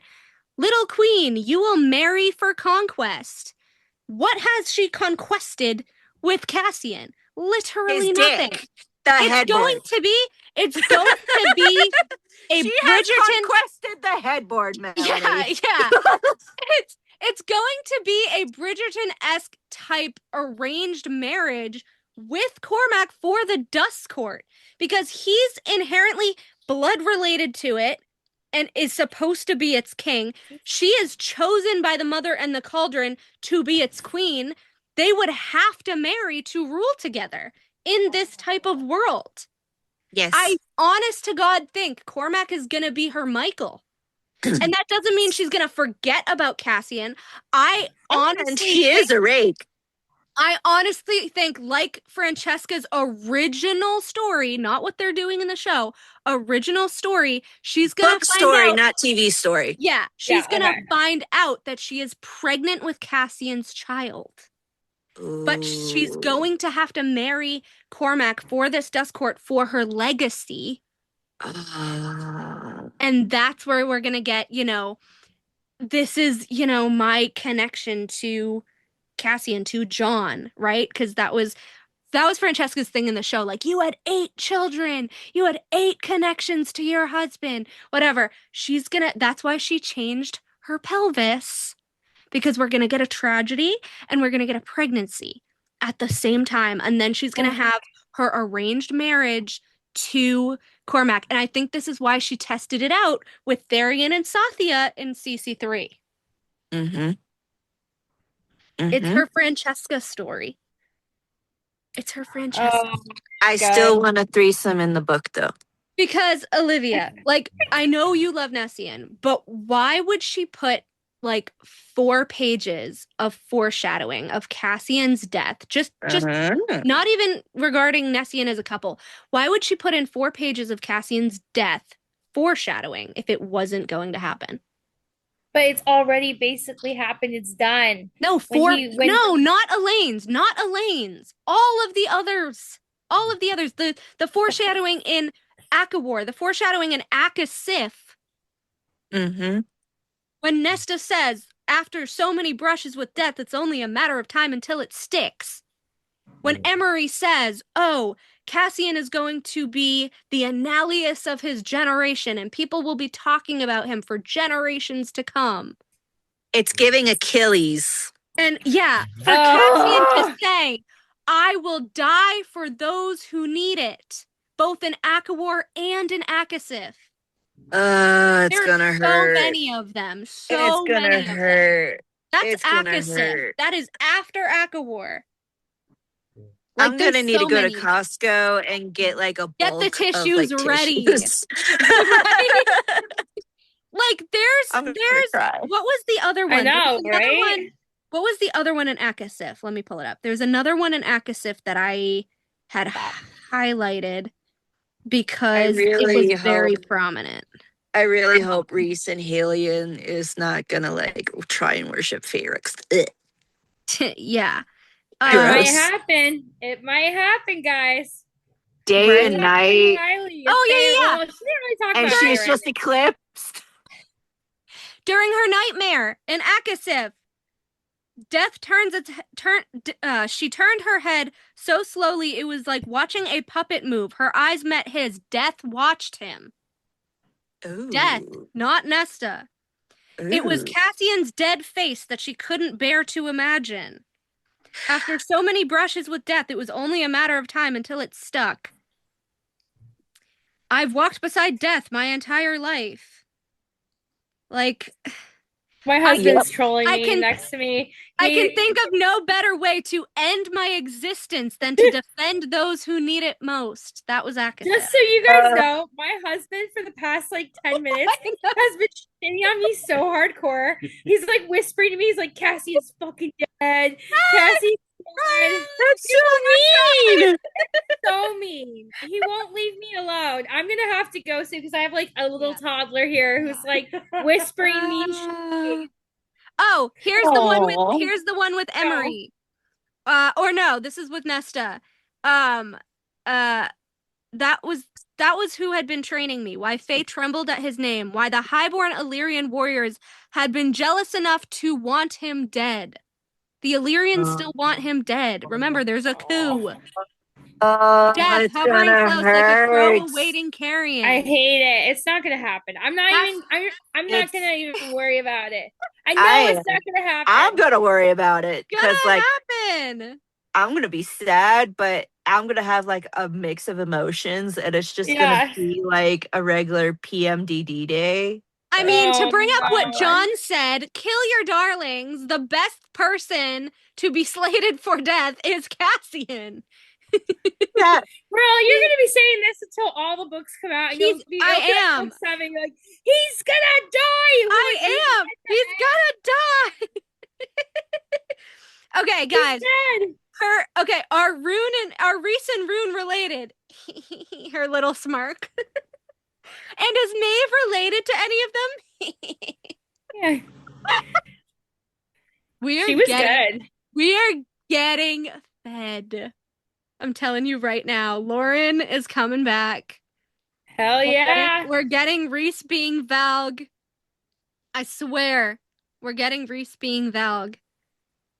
Okay, I love you guys, but I have to go. I have a husband that's harassing me and a baby that just woke up. It's harassing me. He is. Cassian's gonna die. I'm like, shut up. He is. Okay. Thanks, Ryan. 3 against 1. And I can't wait to prove each of you wrong. Cannot wait. Girl, I know, I'll be waiting for that wrong. 100 bucks It's been a when long Carmack's day. alive. He goes, good job, Olivia. Olivia Even told in me, your heart, Olivia you told know me it. on the phone the other night. She's like, if Cormac's fucking alive, I will Venmo you $100. I don't believe Prepare. it at all. It's not gonna Prepare. happen. So Yes, it Prepare will. to be wrong. Yes, it will. Yes, it will. all right, well, I love you both. Mwah, mwah. And I will talk to you later. Okay? Bye. Echo, we gon' rant. Oh shit. Oh, shit. Akafaf After Dark, SJM and CHD, criticisms and hypocrisies. Beware, trigger warnings ahead. We have reached our Akafaf After Dark segment. Where we talk about all things annoyances and double standards. Yeah, all right. Let's I'm gonna let you rant first because I feel like I have ranted my heart out about this on Instagram. The Reese and Tamlin abuse double standard. Go. Abuse double standard. Hmm. Okay. Here's where I start getting into the whole Riesland thing because of the parallel between Rhysand and Tamlin, and it's like, yeah, it's like Heartbreaker, or like, what's that other one that is now going around with the hockey team? Like, they're playing Heated hockey. rivalry. They are playing hockey in Perithian right now. And Feyre has no idea, and she's caught in the middle. Okay, that's what's going on in my brain. And, you know, Rhysand comes up from a family where the parents were mates and it didn't go well. Tamlin comes from a family to where the parents were mates and it went horribly. But, you know, he got the roses from Orid. At least that's what I think. From Orid. From Orid. Wherever the fuck his dad conjured them from. The Who undying knows? roses. It was literally just a one nod to fucking Beauty and the Beast that we got. It's like I was walking in the middle and I saw this pretty flower and I thought of you.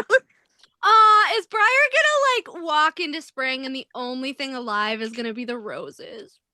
Yes, it's gonna be pretty. You weren't supposed to go in the West Wing. Well, you should mind your temper. Oh my God, I want the West Wing so bad. I want a Brylan Beauty and the Beast so bad. So bad. You have no idea. The abuse thing. Like I right in hell. And I was talking in the chat today and I was uplifting everybody's spirits because this may be TMI, but you know what? Most of us are women, or at least AFAB. And to be honest, my period has ended. So I'm no longer like wanting to unalive. So I'm in a little bit of a better mood. I'm not. I was jokey. I hasn't, and I'm not. And I was jokey, and I'm like, okay, well, if people are, you know, if Sarah was, whether she was jokey or not, or, you know, what have you, whether if it was just in, you know, out of honor and respect for her friend, which I totally get. Yeah. But at the same time, it's like, it's Tamlin, so it's like, you're like, that fucker can go to hell. Meanwhile, Adis, who is a prince of hell, I just imagine Adis like, Tamlin, what are you doing here? Go. Oh, look, go. another of Thea's 15,000-year-old children. Like Bryce. It's like, wait a minute, aren't you Aylin's kid? Go home. What are you doing here? Just go. Okay, I find it really crazy that he's related to both Aelin and Thea. Because I will say it till the day I die. I do not think Sarah putting in the mirror of Celine crumbling the dust court and Tamlin crumbling under the mountain the same exact way was coincidence. It can't be coincidence. Like, what? Especially after Vesperus was like, oh yeah, like there's first light cores under the rest of the mountains, and I got some of the monsters, you know, Celine's like, I got some of the monsters from like the southernmost mountain, which is under the mountain. And Tamlin pulled under the mountain. Like, wouldn't he have to uncrumble it for someone to get to that core? Well, she did say she left a bunch of options, and that could also include the coincidences. I'm hopeful.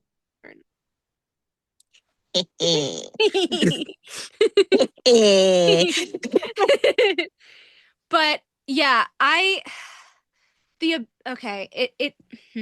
trying to put this nicely. I'm trying to put this sensitively. Social media approved, because it definitely is not in our group. I think it was very tone deaf of Sarah J. Maas to go on the record and say that Tamlin was not justified for, you know, locking Feyre in the manor when she contextualized, which is exactly what Rhysand did. Yeah, so which she contextualized in the canon as him being terrified for her life because Hybern was after her. She was their target, right? It was out of love. We know this. It was not out of control. It was not out of trying to make her a trophy wife. That is what the fandom fucking made up. That is not canon. So when she said, in particular, sensitively, bringing up the pregnancy thing, that, you know, Reese put her in a bubble, a literal shield bubble, and she was like, you know, he like made a bad choice and like he made a mistake, and that was like kind of like what the ex did, but you know, he's allowed to make mistakes. So one of them is allowed to make a mistake and the other one is irredeemable. That was very tone deaf to me, because I feel like she is not looking back on her work and saying, hey, both of these characters are very nuanced. Both of these characters have people who love them and don't like them. Whether she wants to believe that Reese has haters or not, we know that every character in every book will have lovers and haters, right? It was also tone deaf to where it was like, yes, I know other women, I know other readers whose Tamlin reminds them of their ex. Yeah. That is valid. We're not saying it's not. Okay. Yeah, but he's not what is getting us upset? Who see Reese as their abusers. She's not what about thinking people of like them. me? What about people like me who Reese reminds me of my abuser? When I first read Akamath, I was in therapy talking about it, and I was rushed to the hospital because I had a panic attack. Yes, the same panic attack that Sarah has mentioned she's had, the same kind of panic attacks that Nesta has, the same kind of panic attacks that Aelin has. So it was very, very double standardy.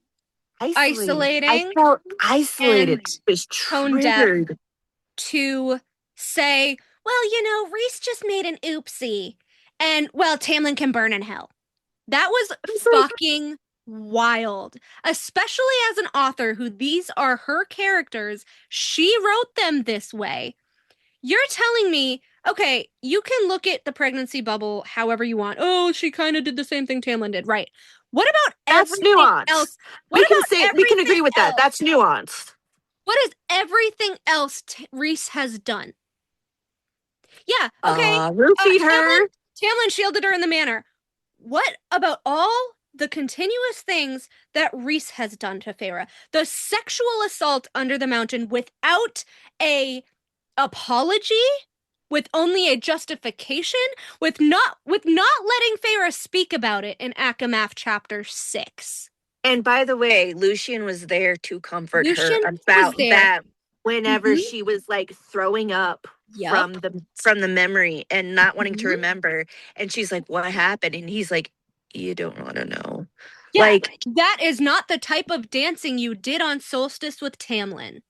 Which means she was grinding on him, which we know because she then says, oh, you know, I remember hands stained with blue. Reese's hands couldn't mar the paint. He was passing her around. That's not okay. That is also abuse. The way he forcibly kissed her. He literally Epsteined her. He did. How was she not going back to the beginning when she was mentioning, oh, you know, Reese just walked in and I knew that he was going to be her endgame, but you're going to have him do all of this gross shit to her and then later on say, like, Reese is so perfect and you like, you know, he can make a mistake and he can make a bad choice. A bad choice? The pregnancy thing was not the only bad choice this man has made. First of all, I want to make it clear. I completely understand women that have different, you know, pregnancy risks and situations that happen with that. I understand there are multiple triggers. I understand that medically there is very scary shit that can happen. However, yes, because that is not only your body, but it's also the body of your child, and making sure that both of you make it through without any complications is so anxiety producing. Oh my God. However, and I will say this sensitively, medical abuse is never okay. I was disgusted when Sarah tried to justify Rhysand keeping the pregnancy risk from Feyre, because we know that the minute he found out the child had wings and that they were going to die, he forced not only her doctor, Maja, but her entire family to lie to her entire pregnancy. I understand Sarah's justification of he was terrified for her. He did not They want all to take her were. joy away. I They all understand not were. wanting to take her joy away. But They by were not all terrified for her. Yes, but by not taking her joy away, you are instead taking away her choice, her agency, her autonomy, and her ability to get closure on her life and her child's life. Because if she knew, maybe she would have done things differently. If she knew, maybe she would have tried shape-shifting regardless. If she knew, maybe she would have wanted to make amends with Lucian, with Tamlin, with Nesta even more. Like, she could have, had a death plan of what she wanted to happen if she died, if her child Sign a will. sign a Sign a will. will. Create a new bargain. Yeah. To save them both. Exactly. And he stripped her of all of that in place of joy. And I don't think that, in my opinion, I don't think joy should override any of that. I just don't. I think there's a balance. I think you can be joyful for your pregnancy, but I think you should also have the agency to be able to make a life and death plan. I think your doctor, and I'm also fucking pissed at Maja for this. This is not just a Rhys thing, but this is why I was shocked at Sarah, because she was talking about her doctor who just viciously cut her open. Like and all of that Astrid, shit. like more. Like Astrid and more. Yeah, like disgustingly malpractice. Maja. I wanted to give her a hug so bad. I was like, oh my God, Sarah, no. Maja literally, that was malpractice. She didn't tell Feyre her own pregnancy risk. Just because Rhys is High Lord, just because Rhys is her mate, she had every right to know about her own body. She is his equal.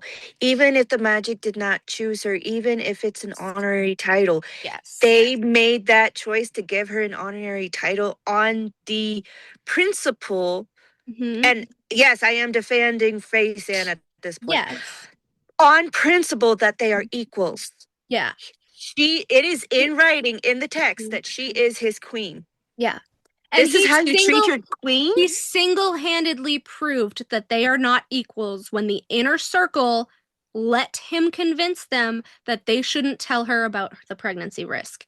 They would have said no, she is my high lady, if they were actually considered equals.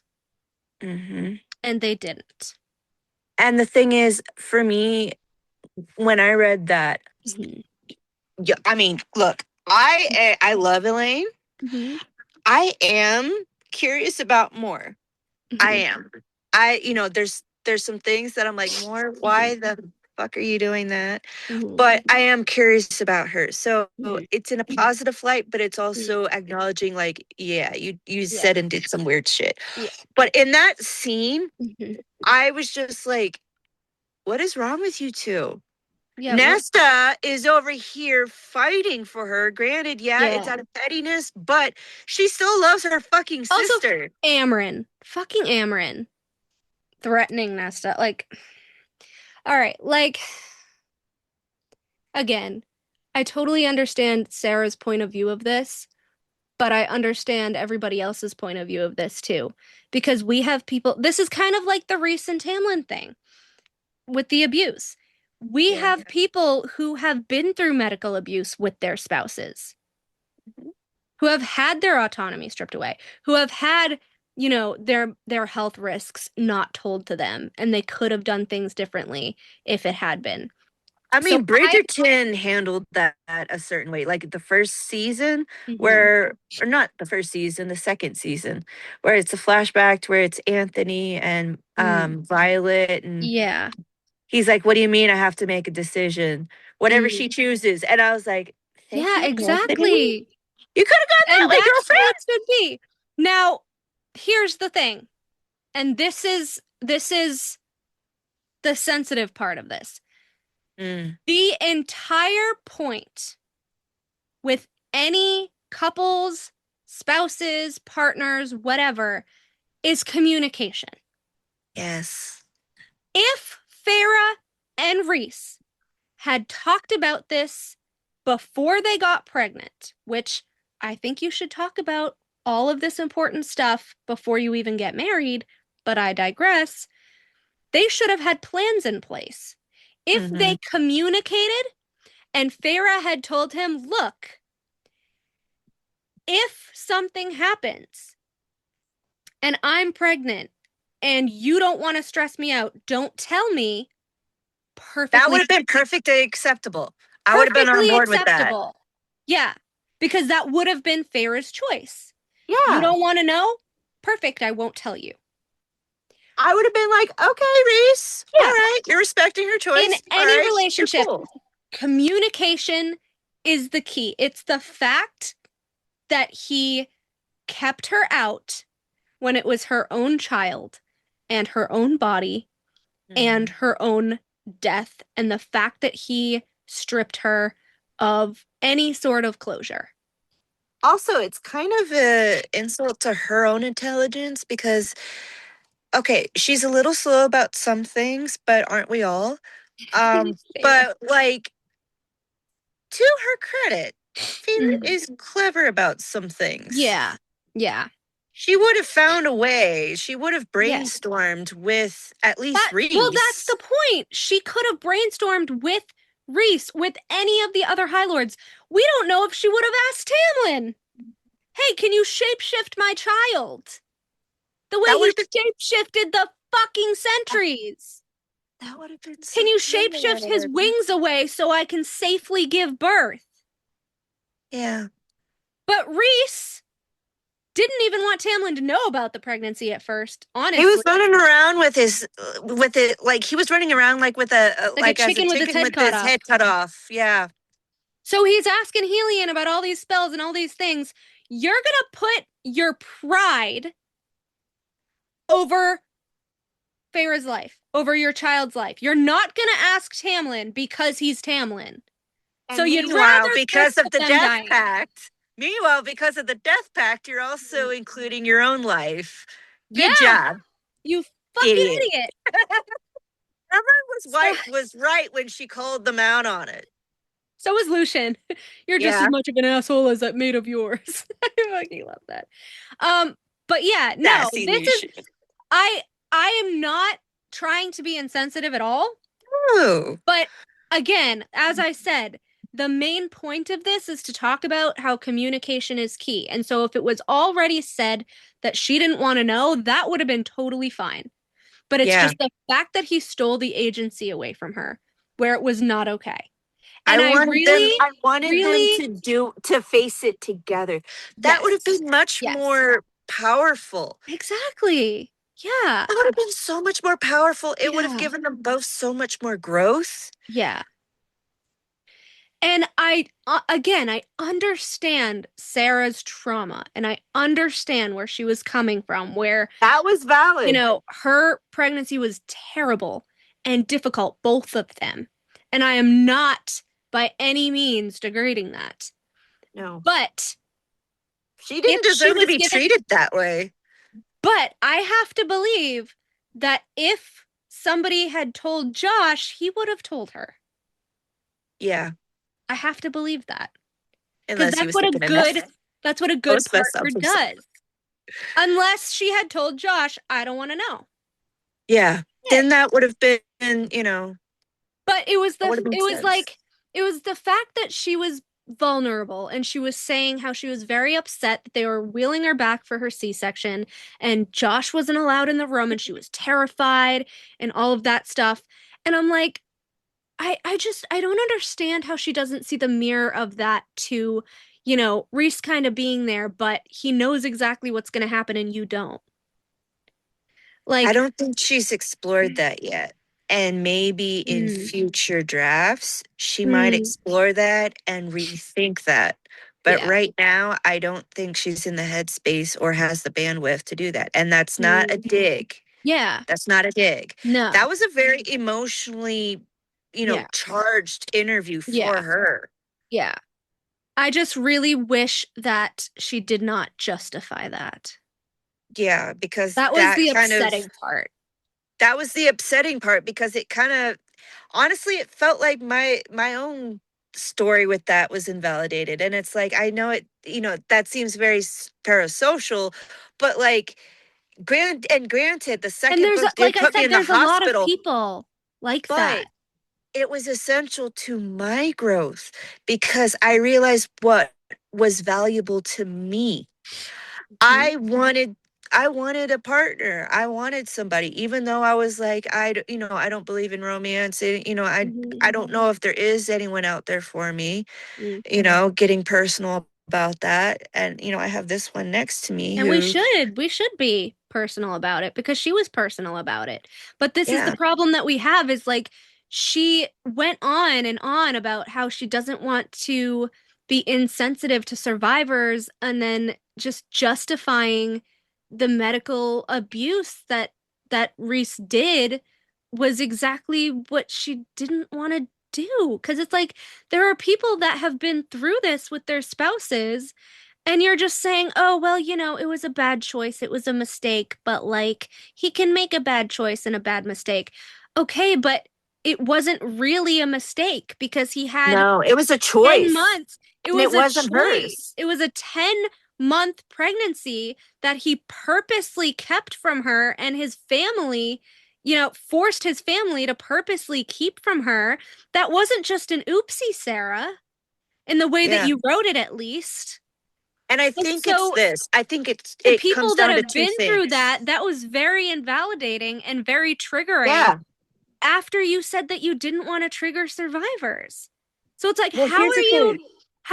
only I think it thinking comes down about to two things with that. Yeah. One of them being is that because our corner of the fandom is such a minority. Granted, there's lots of us, but compared to Yeah. the entirety of the Yes. fandom, we are like 10%. Yes. We are 10% of the fandom. Yeah. 10% of the fandom isn't Yeah. going to magically run into Sarah J. Maas Yeah. because she's at home eating Cheetos Yeah. and be like, "Hey, I love your books. Yeah. This is what I got from your books. And oh, by the way, This part Tamlin wasn't is okay. adorable, Yeah. but Rhysand kind of reminds me of my ex. Yeah. Or Cassian reminded Yeah, me like, of my what about ex with this us? person. Yeah. What about us? Yeah. I know that But you that's want why I thought that was thick. weird. Because she's saying that in terms of Tamlin, and how she's like, well, I try to think of like the fans and like how many different interpretations there are. But then it's like, you get really personal, and I understand how it's really personal to her, and she's writing it in her perspective. But then she goes on record to say that she doesn't want to invalidate any survivors, but then she's invalidating 10% of us. I think she's at war with herself. I think And it's because just of the disheartening, I emotionally guess. charged. I think because of the emotionally charged interview, she was all over the place. And I Yeah, think that's she was from very anxious. The amount of disassociation. times she said like was getting very cringy. Yeah. I was like, But similar to how we were disassociating, she was disassociating, but for different reasons. And we all have different Yeah. reasons why we all have disassociated. Absolutely, yeah. But like, sorry, I used it. However,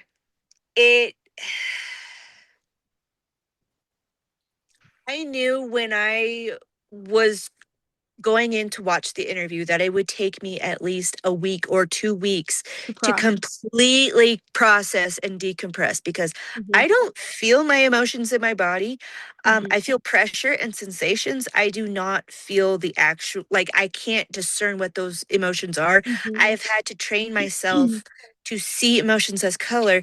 That's why I love Caravel so much with Scarlet, because that's what she did.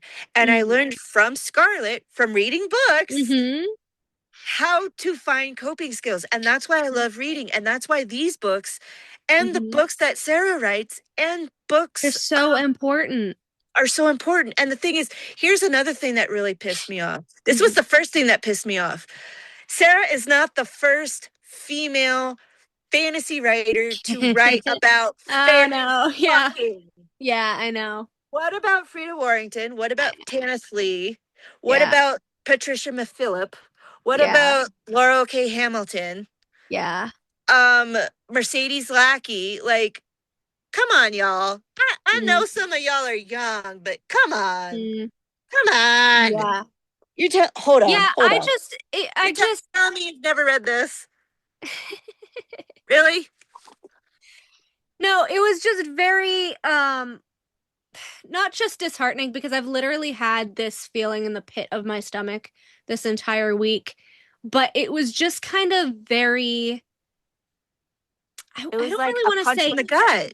I don't really want to say enraging. I guess I'm more just like, what even would be the word for it? Rattled. Just kind of, rattled, disappointed.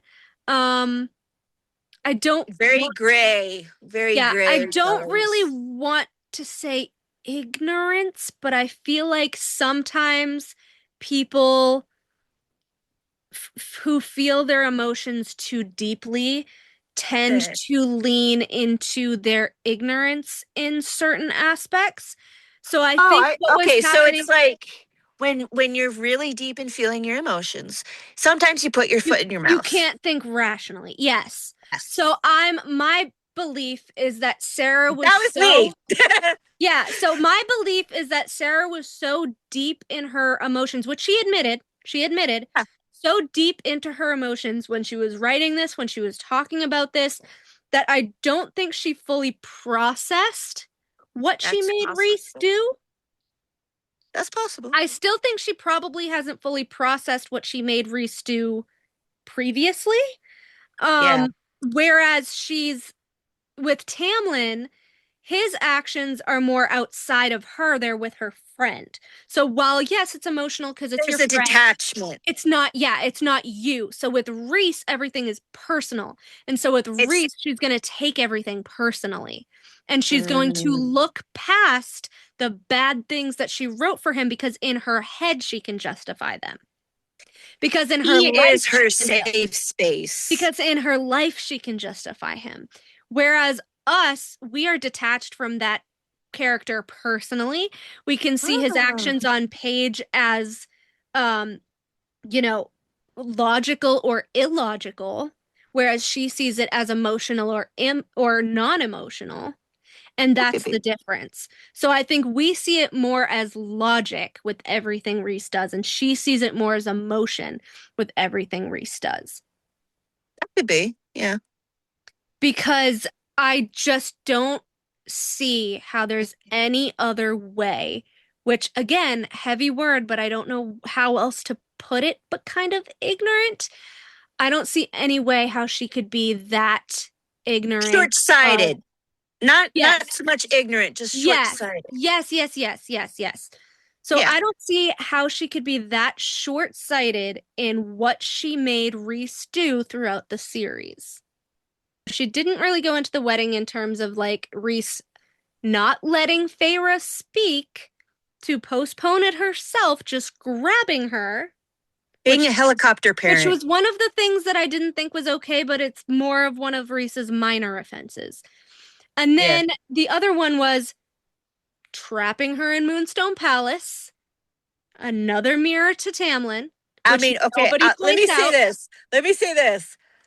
As someone who likes shiny objects and likes rocks, I would not be opposed to the Moonstone Palace. But given Feyre and where she came from and the thing with Tamlin, trapping her in a palace maybe wasn't the right idea. Not only trapping her in the palace, but trapping her in a palace above a court of nightmares.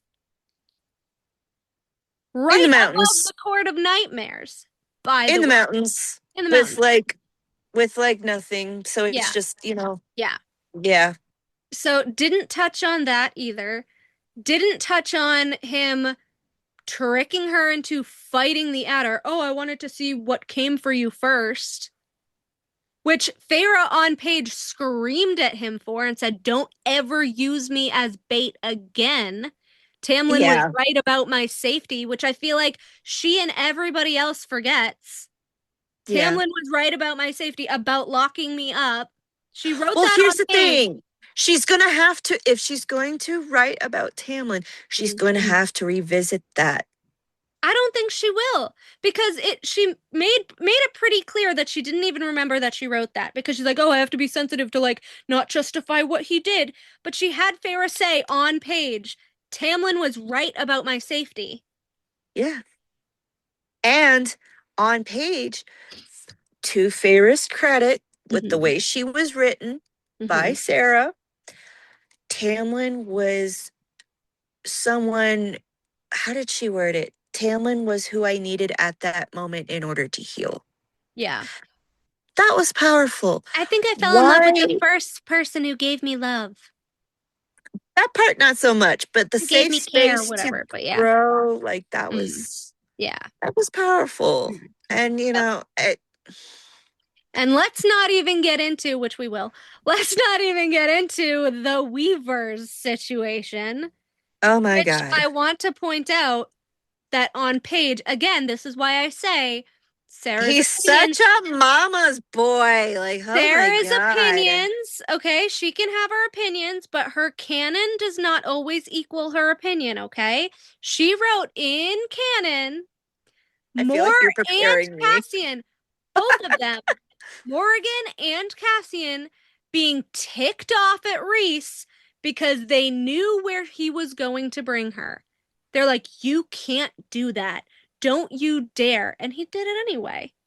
He's like, you're getting my mama's ring, bitch. That's the thing. Like, Cassian and Moore were upset about that, but they're not going to be upset about him hiding the pregnancy. Like, especially Moore. Well, Moore wasn't there. Moore wasn't there.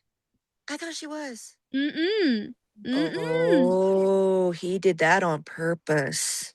Yeah, why do you think Lucian wasn't there? He sent Lucian back to Spring because Lucian has the eye. He would have known. Oh, and if Moore found out, if Morgan, hold on, this changes things. No, Moore knew after the fact. After everything blew up, I think she knew because she was there for the birth. No, but we don't have her POV of when she got back. I want her POV of when she got back. I want her to call his ass out. Because we saw her on Solstice when she was like exchanging gifts and talking about how the treaty wasn't signed and all of that. But when did he tell her, like, hey, we're not telling that there's wings? She got mad at him. I know that did really she? Okay, but we don't know if she kept the secret or if she found out like after. No, she knew before. Actually, she came back. Or actually, did they keep from her that the baby had wings? Did he not tell her? I think she saw the truth, and he. Well, then why wouldn't she have told Feyre, right? Because he has that bubble around Feyre.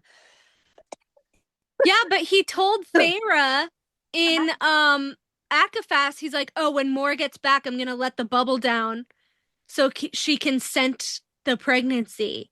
And, like, he can tell her. So did she keep it, too, eventually? Which is actually very unlike Moore. And I don't like Moore as a character, but I feel like that's very unlike her. You know? It is unlike her. It's or she could sense it and be like, Rhys-Anne, what the fuck are you doing? Cousin, dear cousin, what are you thinking not telling her? Yeah. What is your reasoning? And just go off on him. Yeah. Like, keep the secret, but she's going to go off. Because, like, what was that timeline? I want to be a fly on the wall for that. But it bothers me that she ended up keeping it, too. Because, she was there. And if he let the thing down, that means she found out about the pregnancy. If she's actually a truth person, she could have seen that the baby had wings. So that means she ultimately kept it, which is very unmore-like to me. Or she saw that threatened her. Or she saw that in addition to Nesta saving them, which could explain why she changed her tune around Nesta. I don't know. Because it's very weird. she did end up being really nice to Nesta after a while. And it was like, well, that's a nice change, but what's going on here? I found What's it not being really said? I found it really weird that it was Moore that got to hold Nyx first after his birth. Moore held him when he was stillborn because he was stillborn. She may have done that to see any truths. Which is very weird because she's like, what, the goddess of like death? No, technically Nessa is. That too. Death and rebirth. Yeah. So, yeah, but Moore was like holding the baby and then Nesta. More know. is like truth and prophecy and war. Yeah. I was just like, Moore's holding the baby out of everybody? Moore's holding the stillborn baby? It may have something to do with her powers that we don't know that much about. And then, okay, and then I saw this on Instagram. Like, Nesta brings Nyx back to life, right? Someone said that it was very weird that Nyx was born particularly on the night of the blood rite, where all three stars were in the sky, where it was like a prophesized thing, and they don't know what kind of crazy powers he's gonna have. Does that mean he's the reincarnation of Analius? Is he gonna take? Someone was like, "Is Nyx the next High King?" I don't know. No. I know. I think he's gonna be the next Analius, which could. It would be interesting for Cassian's arc if that were the case. Yeah. I'm like thinking back to Charmed and like Wyatt's birth and Charmed, which was also very traumatizing, actually. If you haven't seen it. Wait. How old were the boys when they first started going to Illyrian training camp? Illyrian Boy Scouts or whatever. Were they like 8, 7 or 8? 7. That's how old Nyx was when Bone Carver was showing him to. Around? I thought he was more like 10. I think she said it was like a 10-year-old. I thought it was like 7 or 8. Because I used to think he was younger, and then someone's like, no, he was like a little bit older. I could have sworn it was like 8 years old. What did the Bone Carver show, Feyre? I swear he had to have been like 8 years old in that one. And if that's okay, so if Nyx is 8 when it becomes Feyre's downfall. It just says a young boy with dark hair and violet blue eyes. I could have sworn it said a young boy of maybe 8 years old. I could have sworn it said that. I know, it just says young boy.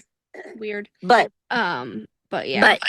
But if it did say that, if it did say a young boy of 8 years old with violet blue eyes,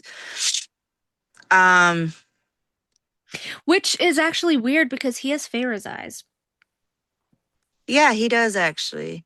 He has. What if it was Rune? What if it was Rune? Oh, that's weird.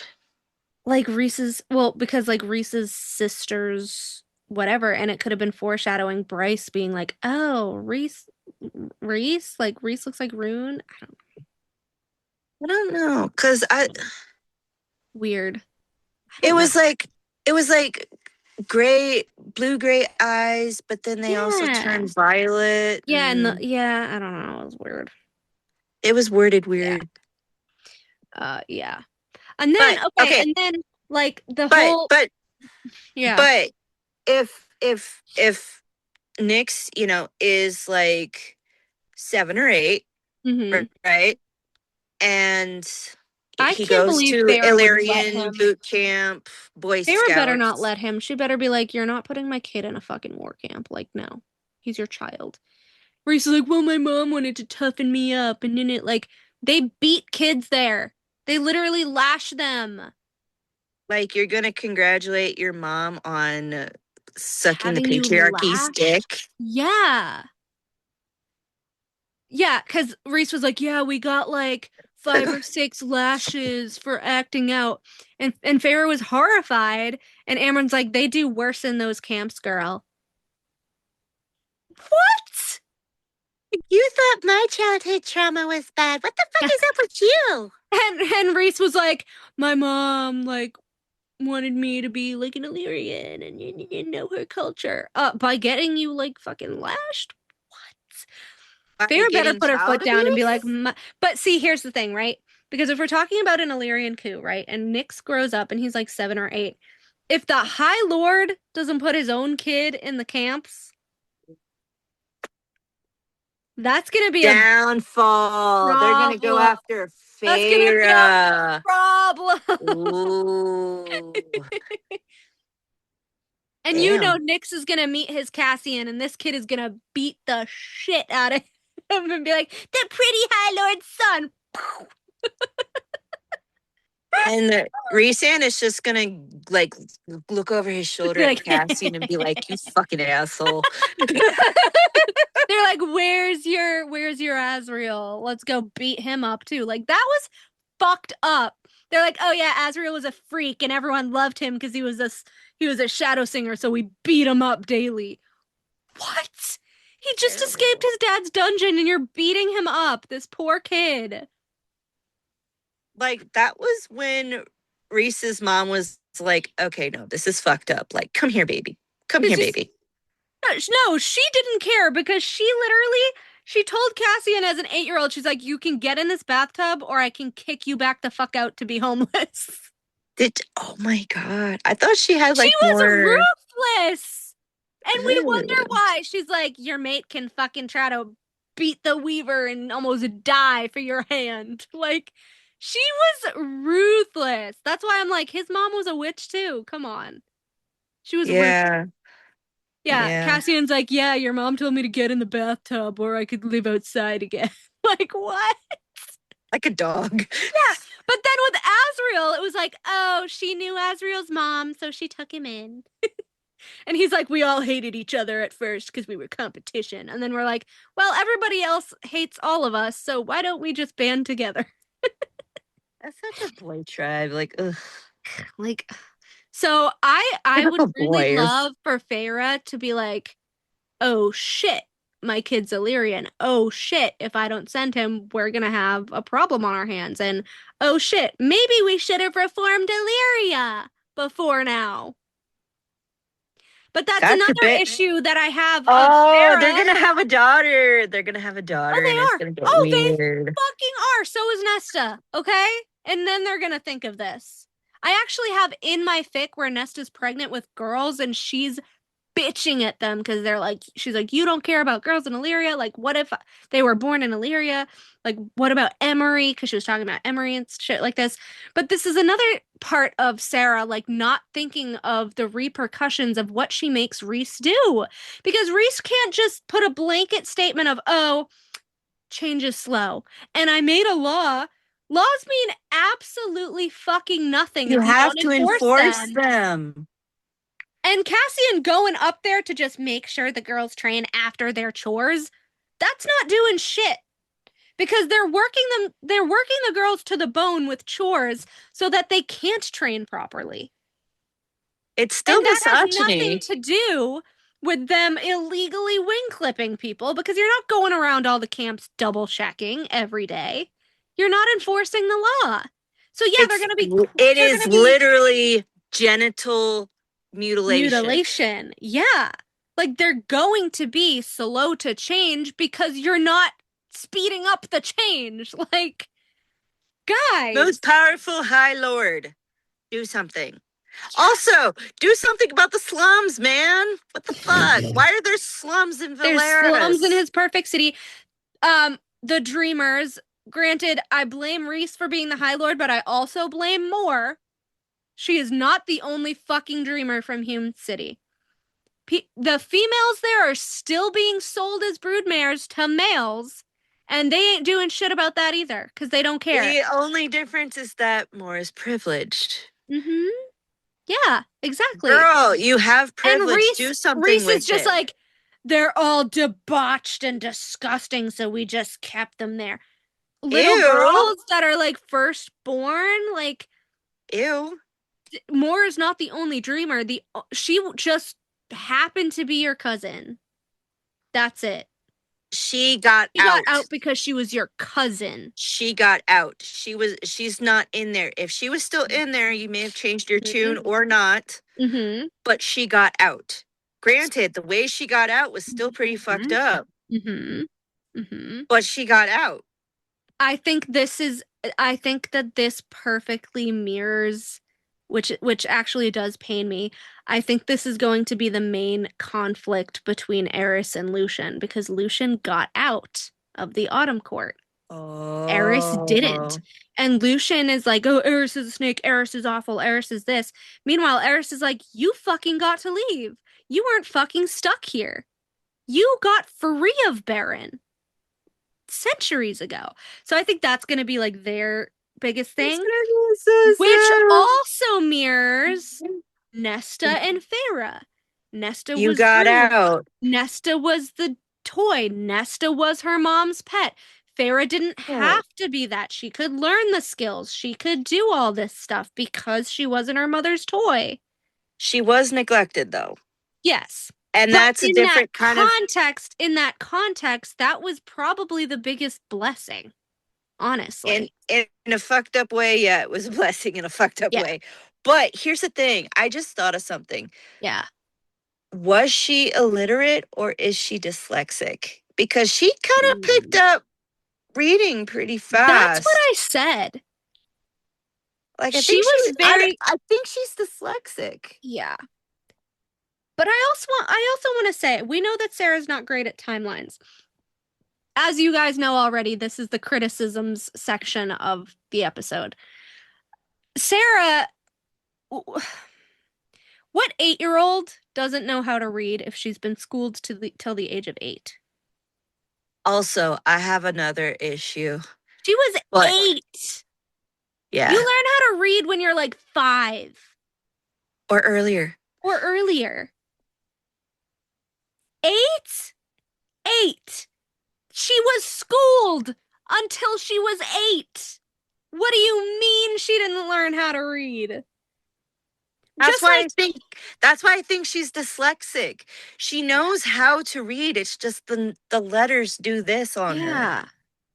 It's weird. And then, okay, and I don't know if this has something to do with her mom and her mom having powers, maybe, because I go back to Feyre being like, oh, that little memory of like magic and the way it felt. Yeah, remember how she was like, oh, I had in my mortal memory of the feeling of magic or whatever. Like, was it epigenetics or was it like, oh shit, mom's a witch? Like someone did something. Yeah. So did Feyre have some predilection where Mama A didn't want her to read something?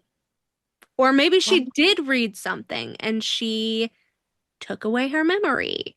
Or I don't know. Because remember when Nesta seduced that Duke, she was 14 and Feyre was 11. I mean, the mother was dead by then, but whatever. Yeah. Feyre was 11. She didn't remember that her sister liked music and dancing. Like why'd she block that memory out? Weird. It's like, weird. What happened? Yeah. Was that the most random shit? And it continues like, oh, Tamlin never crawled for me. He absolutely fucking did. What are you talking about right now? So then Feyre is disassociating and blocking things out. Feyre is either disassociating or she was always Daemati, but to herself, if that's a thing. Like, what kind of magic is it when you can, like, just erase your own memory? I don't know. Like, maybe something happened. Trauma-based amnesia. Yeah, so maybe she did know how to read, and then her mom died, and she just erased her memories. Or the trauma, like I said, I still think Nesta she's was dyslexic. like, I had no idea you didn't know how to read. Like, we were all schooled. You were 8. I think she was dyslexic. Yeah. I do. I think she was dyslexic. And so she did know how to read. Like, she did know how to read, but she had, and maybe she didn't have the vocabulary to really say, like, I can read, but not fluently. Yeah. Like weird. It's like magic. It changes and I can't see straight. Like, That would have been believable. Also, speaking of Yeah. Mama A, Mama A. typhus. It was She not died fucking of typhus. No. This bitch is alive. I swear to fuck. This bitch is alive. but typhus. Okay, typhus. You know what typhus is? It is a bacterial infection. No, it was a fucking curse or something or spell.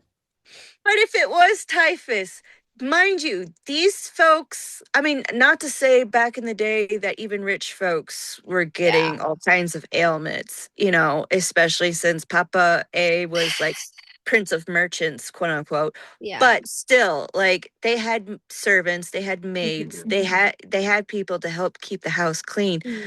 And how would she get a bacterial infection? And why would she be the only one them to get orgies a she was bacteria? going to? I don't know. I mean, was she fucking in the bog of Orid? No, she was fucking on Calanmay with random fucking on Fae. Calamay. And dude, you're human. You don't self-heal. Like, did she go to the bog like Henry said, Billy Bob up in them hills. Like, was she like on Calamay? Did she sneak away to the bog of Orid, get I think that would have been typhus too and far maybe away an for her. STD? No, I think that was too far away from her. Also, nobody goes to the middle because they're like, ew, the Weaver. Like, nobody touches that place. It's full of evil. Nobody goes there. And then there's Mama A. I actually do think the human that the Picts who are gonna rape Feyre were talking about was Mama A. Oh, we haven't seen a human in so long. Yeah, the last one was her mom. The last person to venture here was her mom, according to Tamlin. And also, that's another thing Sarah needs to address, please. Your mother never told you about us? Why does Tamlin know her mom? I don't want to know. Sarah. They like Feyre and Tamlin used to boing. I don't want to think about it. I don't want to think about it. I don't want to think about Sweet Home Alabama. No, that didn't happen. Tamlin wouldn't do that. Tamlin wouldn't do that. However, I do think they were friends, and I do think Mama A could have been the female in their circle. Kind of like more Amryn in the IC. Because remember, Sarah did such a good job. This is one thing she does do a good job of. Mirroring, again, Tamlin to Rhys. So if Tamlin's inner circle was like Rhys's inner circle, not including Amryn, because she's a whole different fucking situation, Rhys has Cassie and Azriel more. Tamlin had Andrus, Lucian. What female? Bronn and Hart. He had Bronn and Hart. Yeah. I mean, as his sentries, but I mean, like, his actual inner circle would have been Lucian, Andrus. They were his sentries. And, yeah, they were his sentries. Ianthe, but not really. Not really. I guess Ianthe, but not really. I don't know. I feel like it could have been Mama A. But we don't know why she was sneaking over the border. I mean, maybe she needed, like... We know that there's magical objects. We know that Tamlin has his own kind of trove, sort of, because he had, like, Goldrun's ruby. Like, and what it if has he gave to be her in something? The West Wing. Like, what if he gave her something, though, like the Iron Bed? I'm thinking like a smaller object. Okay, what if he gave her the statue of that, like, sun goddess, and that, like, did something? I don't know. Sun goddess. Yeah, remember there was like the statue of the sun goddess when Nesta went back to the thing on the mantle, and everyone's like, that's like Sathona and Solas from Crescent City. I have like the supple body goddess. I have this really weird memory, and I don't know if it's the what's it called? It starts with the M. That theory where you feel like something is happening and it's not. It's like similar to the Berenstein Bears. I can't remember what it's called. What? I can't remember Mandela the name effect? Of it. Yeah, Mandela effect. That's what it is. Yeah. I have this really weird Mandela effect where it's like I feel like somebody had a locket and it was like pewter and it was Mama A's, and I can't remember where it was. But I don't know if that was actually canon or if that was a Mandela effect. No, that was not canon, unfortunately. Oh, okay. Because Nesta had like nothing of her mother's, and she used to visit her grave all the time. Which, and I mean, grandmama's. the trauma must be like, the trauma must have been very strong for her to be like, oh my God, I have to visit my mom's grave all the time. Like, bitch, she was so awful to you. Like, what do you mean you miss her? Because it's her mom. Yeah, but she was awful to her. I do understand, like, Yeah. sometimes, you know, victims form this really unhealthy attachment to their abuser. So that's kind of what it's giving, like, Well, when it's a parent, it's slightly hard. different because it's like it Yeah. is hard. You have this mix of emotion. Yeah. You have this mix of sensations and But she was like, oh, she hadn't gone to her father's grave, which she does at the very end of Akasif. But she's like, she hadn't gone to her father's grave, but admittedly, she used to visit her mom's grave all the time. Like, what? Your dad made it up to you, and your mom fucking treated you like shit. She didn't even Yeah. want you in the room in the end. She wanted Feyre, who she neglected. Like, actually, there is a theory that Mama A thought Feyre was Nesta because they look so similar. That would actually. Oh, Because she told wait, Feyre to keep the wait. family together. And in a fever dream, she told Feyre instead of Nesta. Yeah. But Feyre was the only one dumb enough to be like, well, I made my mom a promise and I can't break the promise, so I have to do the promise. What if Elaine, like, poked her head in and saw that? And, like, when Feyre walks out, she's like, Nesta, please promise me, please promise me. And, like, Elaine puts it together, like, oh, she thought Feyre was Nesta. Because they look so similar. It would make sense. But oh also, my God, but that I adds get a whole confused. nother layer. That hurts so bad. But I get confused with that because whether it was Nesta or not, like, you wanted your two eldest to be married off. So what the fuck do you mean keep the family together? That was always confusing to me. Like, you want them to be married off. So, like, what? Stay together. Stay together. What do you mean stay together? Maybe, I mean, she was also dying. Like, was she? She wasn't doing too great. Was she, though? She wasn't doing too great. You know, she had typhus. She had, like, all this fever shit going on. What if she didn't have typhus? What if she was being driven mad by visions like Elaine? Even if she was being driven mad, even if she was going nuts, so she was having a fever dream. Fever dream. Yeah. She was having a fever dream. And she wasn't in her right mind.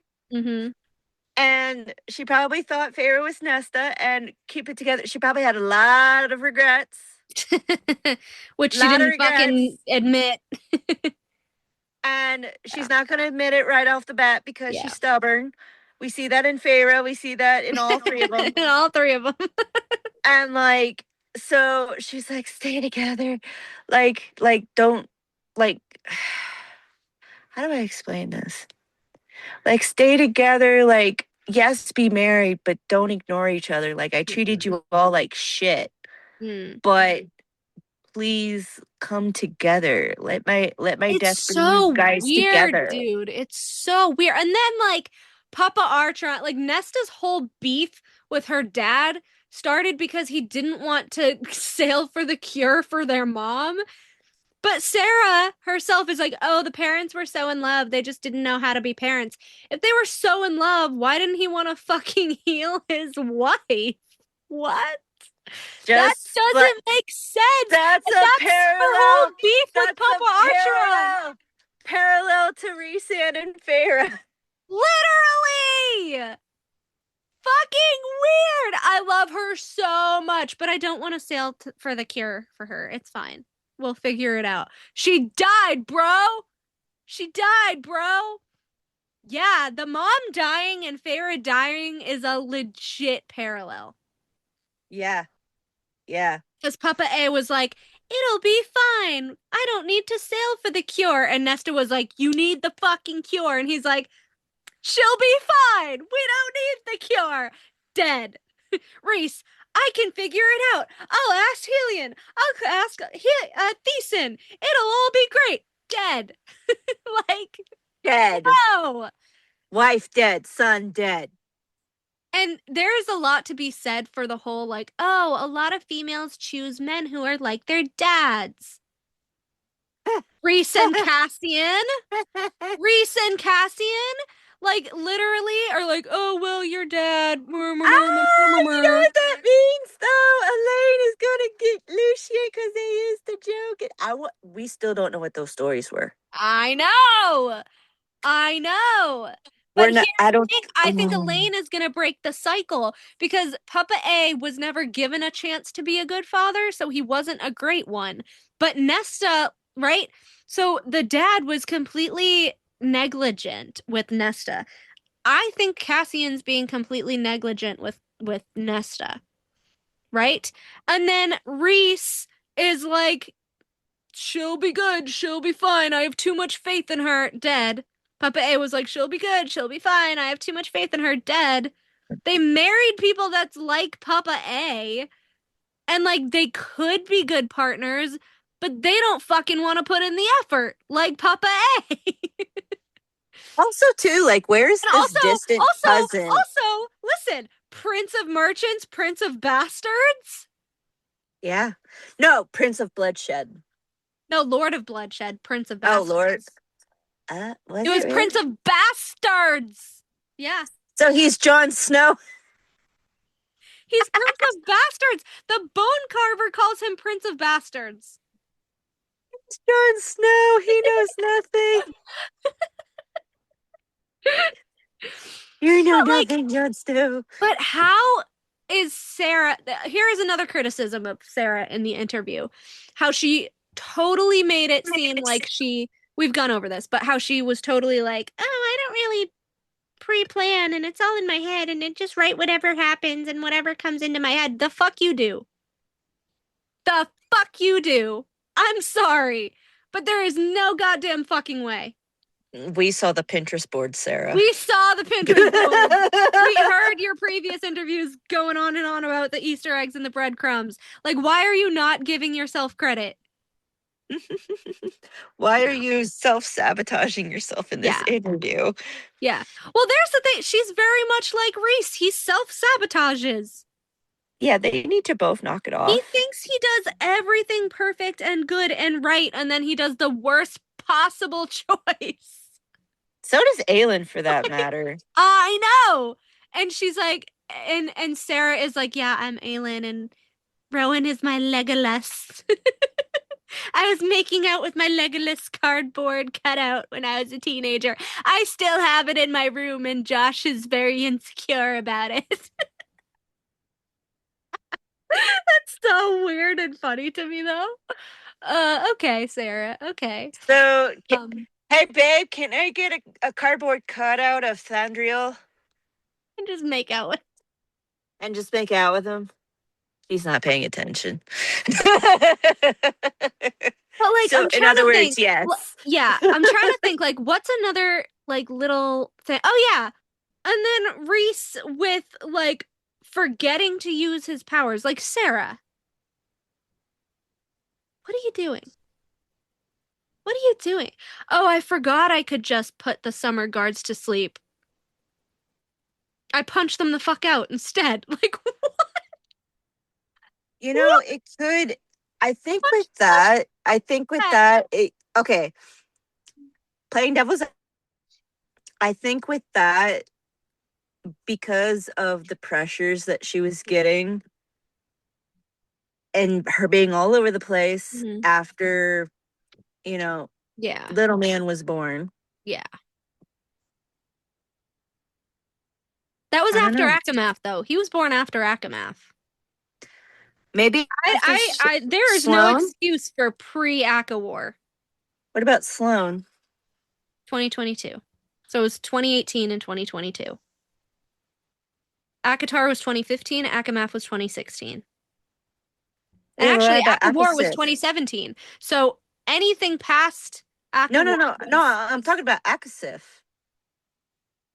Aka Sif, yeah, 2021. Yeah, But I'm talking about 2020. Aka Math when he steals the book Oh, and he forgets to use his powers and he didn't sense that Feyre was in oh, danger okay, okay. I got and he almost confused let for a her sec. drown.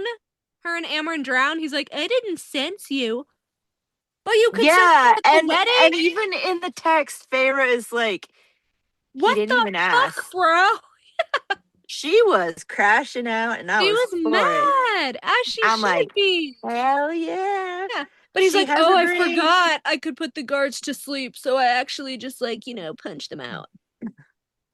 She also didn't address What about Claire Better? After oh 2 weeks, you finally killed her with your power. After you're like, oh yeah, I took away her pain. Did you though? Or did you just tell Farah that to make her feel better? I don't know if Nesta also didn't get that closure with Claire, which was really Yeah. unfortunate. She still doesn't know that it was Reese and Farah. It drives me crazy. God, she would be so pissed. Elaine, I just So feel like crazy. Elaine is going to know and she's gonna let it slip to Nesta, and Nesta is gonna be Ooh. pissed. I honestly don't think Sarah is ever going back to anything from the first few books. No, I It don't makes think me she's sad. gonna she's not gonna revisit Claire. Mm-mm. She should. Even though she was a big should. deal. She should. Yeah. What if I still think Elaine's gonna ask Lucian about stuff about Under the Mountain.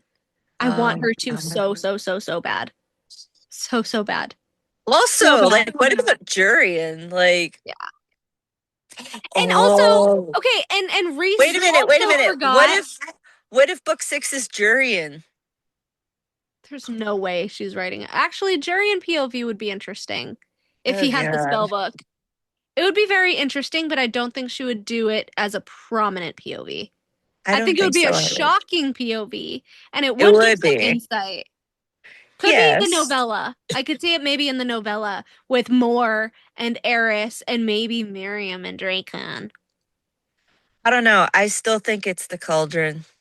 But if we get the Cauldron, then we get Miriam and Dracon. If we get Miriam and Dracon, then we get Jurian. If we get Jurian, then we get Moore. If we get Moore, if we get Eris. I like this chain reaction. Right. But can we also mention the other time that Reese forgets to use his powers? Farah's Fae period. Yeah, what was He was like, "Oh my god, another question that was not asked. Like, what the fuck, Sarah? Like, he can take away pain. He was like, "Oh my god, he's like her own personal the last idol. 2 days," and he had to help clean up all the blood. And then, like, he forgot that he could take away her pain. Like, is he just a sadist? Like, that's why I think he's Valg, like feeding off pain. Like, you could take it away and you didn't. And then Maja had to physically remind him in Akasif when Nyx was ripping her open during the C-section. Ooh. She was like, use your powers to take away her pain, bro, because I'm gonna rip this kid out of her. And he's like, oh my god, I forgot I had powers. How? He is not Fae. He is lying. He is human. He's not human either. No, I love that theory though. No, I love that theory though. The theory that, like, he's not actually Fae. He's human. Kind of like how Jurian is human. I don't know. I feel like he's something. I mean, she even says he's one of one. What does that mean? Technically, in broad terms, it just means someone's unique. But Sarah is very double entendre-y the whole time. So I'm thinking that he's not. He's a Valg king. He's Valg, but he's also Starborn, but he's also Witch, but he's also blah, blah, blah, blah, blah. So then Azriel would also be one of one because he's Starborn and Valg and Hell and Witch, which is why they're equals. Are they Krokans?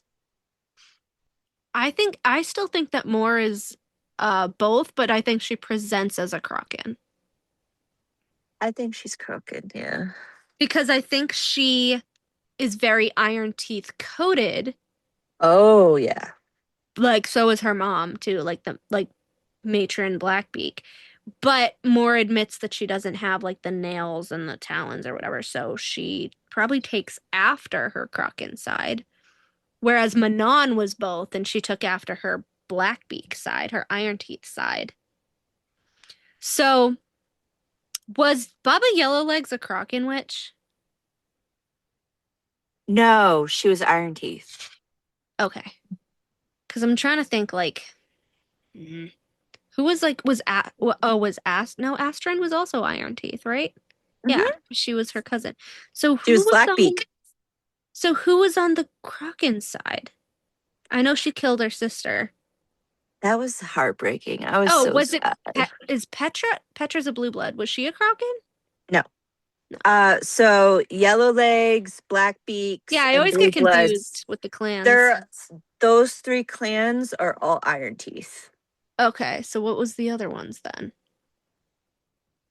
She didn't really go into the Yeah. Croken clans Right? because they were being hunted to extinction because genocide. Or had they gone through the Rift Prithian? Because Or to Crescent City. yeah, maybe probably both. I Probably don't know. both. I still I hmm. Hmm. It gets really confusing because Reese has a lot of traits, Moore has a lot of traits, Nesta has a lot of traits. Like Nesta has iron nails. Vasa has a lot of traits. She's suspicious to me, but I mean, there's nothing that really yells at me that she's not human.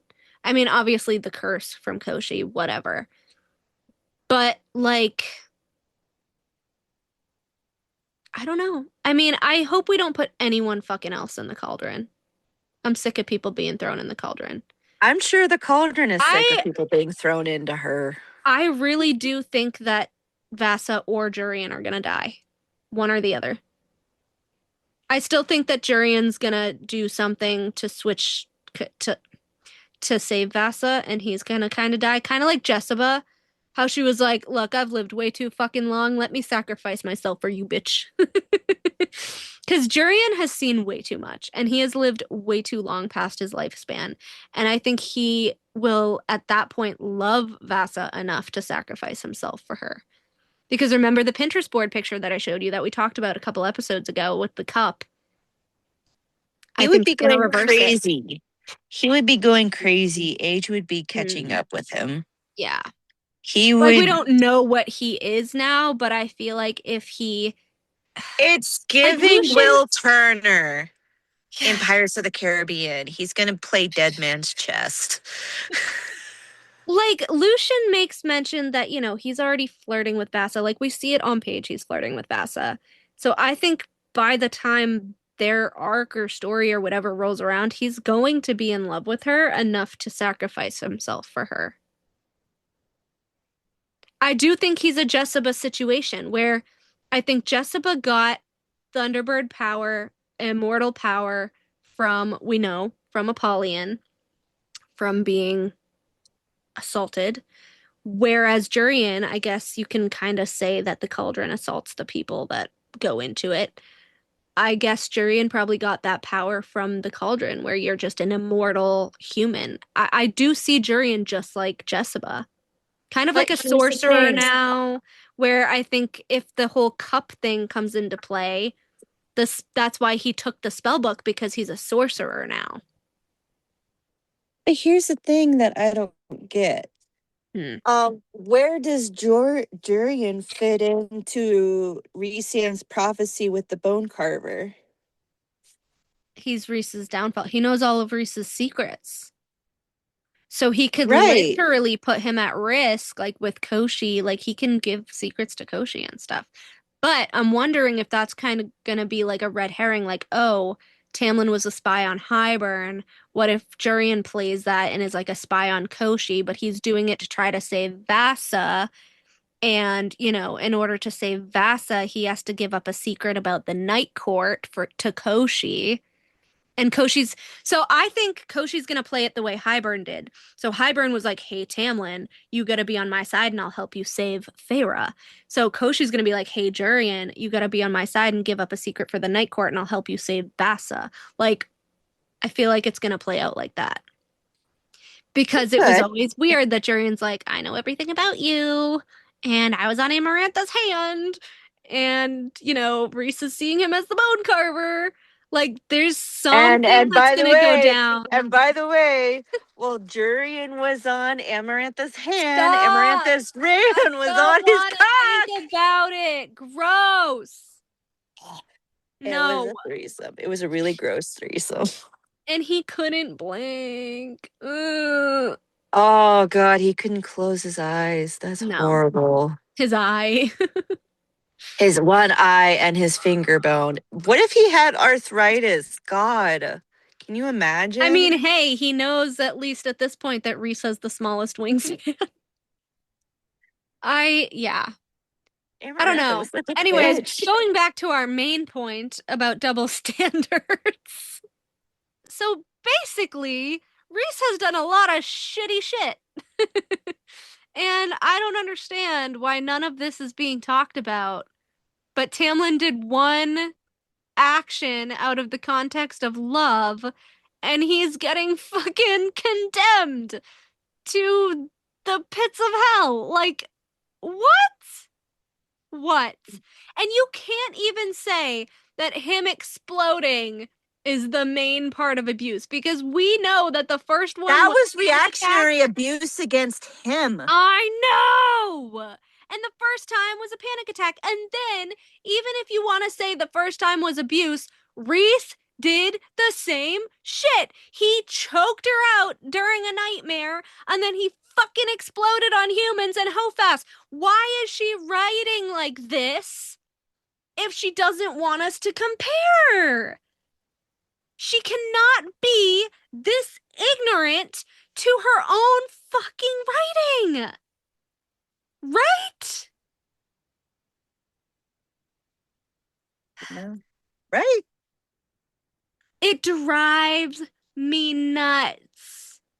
I know. And I don't want to bring up the ghostwriter theory because she was way too raw for her to have ever gotten a roast I don't think she had a but that's ghostwriter. been floating around out there. But like, honest to God, how do you forget so much of your own canon? How do you purposely write mirror, disassociation? Mirror. But one is condemned and one is justified. That makes no goddamn fucking sense. None whatsoever. Disassociation and traumatic amnesia. And emotion versus logic. In my opinion. Yeah, all of the above. But I have to think, like, it's just absolutely crazy to me because the last thing she wrote was Crescent City 3. The last thing she wrote was Rhys exploding on Ember and Randall the same fucking way that Tamlin explodes his study. Uh-huh. And you're not thinking, hey, Rhys did the bad. He did the bad. He did the bad that supposedly Tamlin did. Yeah, they like both it wasn't locked just her in a house. It's not just one mistake. Yeah, both locked her in a house. Both exploded on people. Both fucked people over, whether they meant to or not. Mm-hmm. Yeah. Both were spies for the big bad. Granted, I still think Rhys was Amarantha's second and never a fucking spy because we know that he had free fucking reign under there, but I'm not going to get into that. We've been over that. But yeah, actually, to delve into it a little bit, I saw a really good reel from, I think it was like Bookish Sisters. Actually, I'm doing a collaboration with them on my Cormac theory. They asked me to collab and I was like, okay. So they do like these really like good AI movies of the books. with people's theories. And this wasn't really a theory. This was more talking about the canon of what Reese said he could do under the mountain. And it was basically a whole outline of the canon, basically saying he was second to Amarantha, how he had free reign, he controlled her armies, he was able to pass down punishments, he was able to leave for different situations. Like, he had his own bedroom and his own servants. Like, that is He not, did have that. like, that does not sound like a prisoner. Granted, they were all prisoners, but he bargained to be her second, and he did it so well that he began to enjoy it. And he admits this to Farah. I began to enjoy it. Bitch. Whereas Tamlin was stuck in the fucking Highburn camp in the trenches. We still don't know what happened to him under the mountain. We don't. I think we're gonna get flashbacks. The way that she talked about that. I think she knows that everybody wants to know. She was like, him and Farah both went through their own shit under the mountain. Did they? Did they? Did Really? they, Sarah? What did he go through? Granted, it's gonna What be did so Tamlin bad. do? What did Amarantha do? I don't even want to know. No, it's like, it's what did Amarantha do? And we know that she assaulted him. Dude, what the fuck? What did Amarantha do? That is what she did. Yeah. Move your stinky butt that way. But even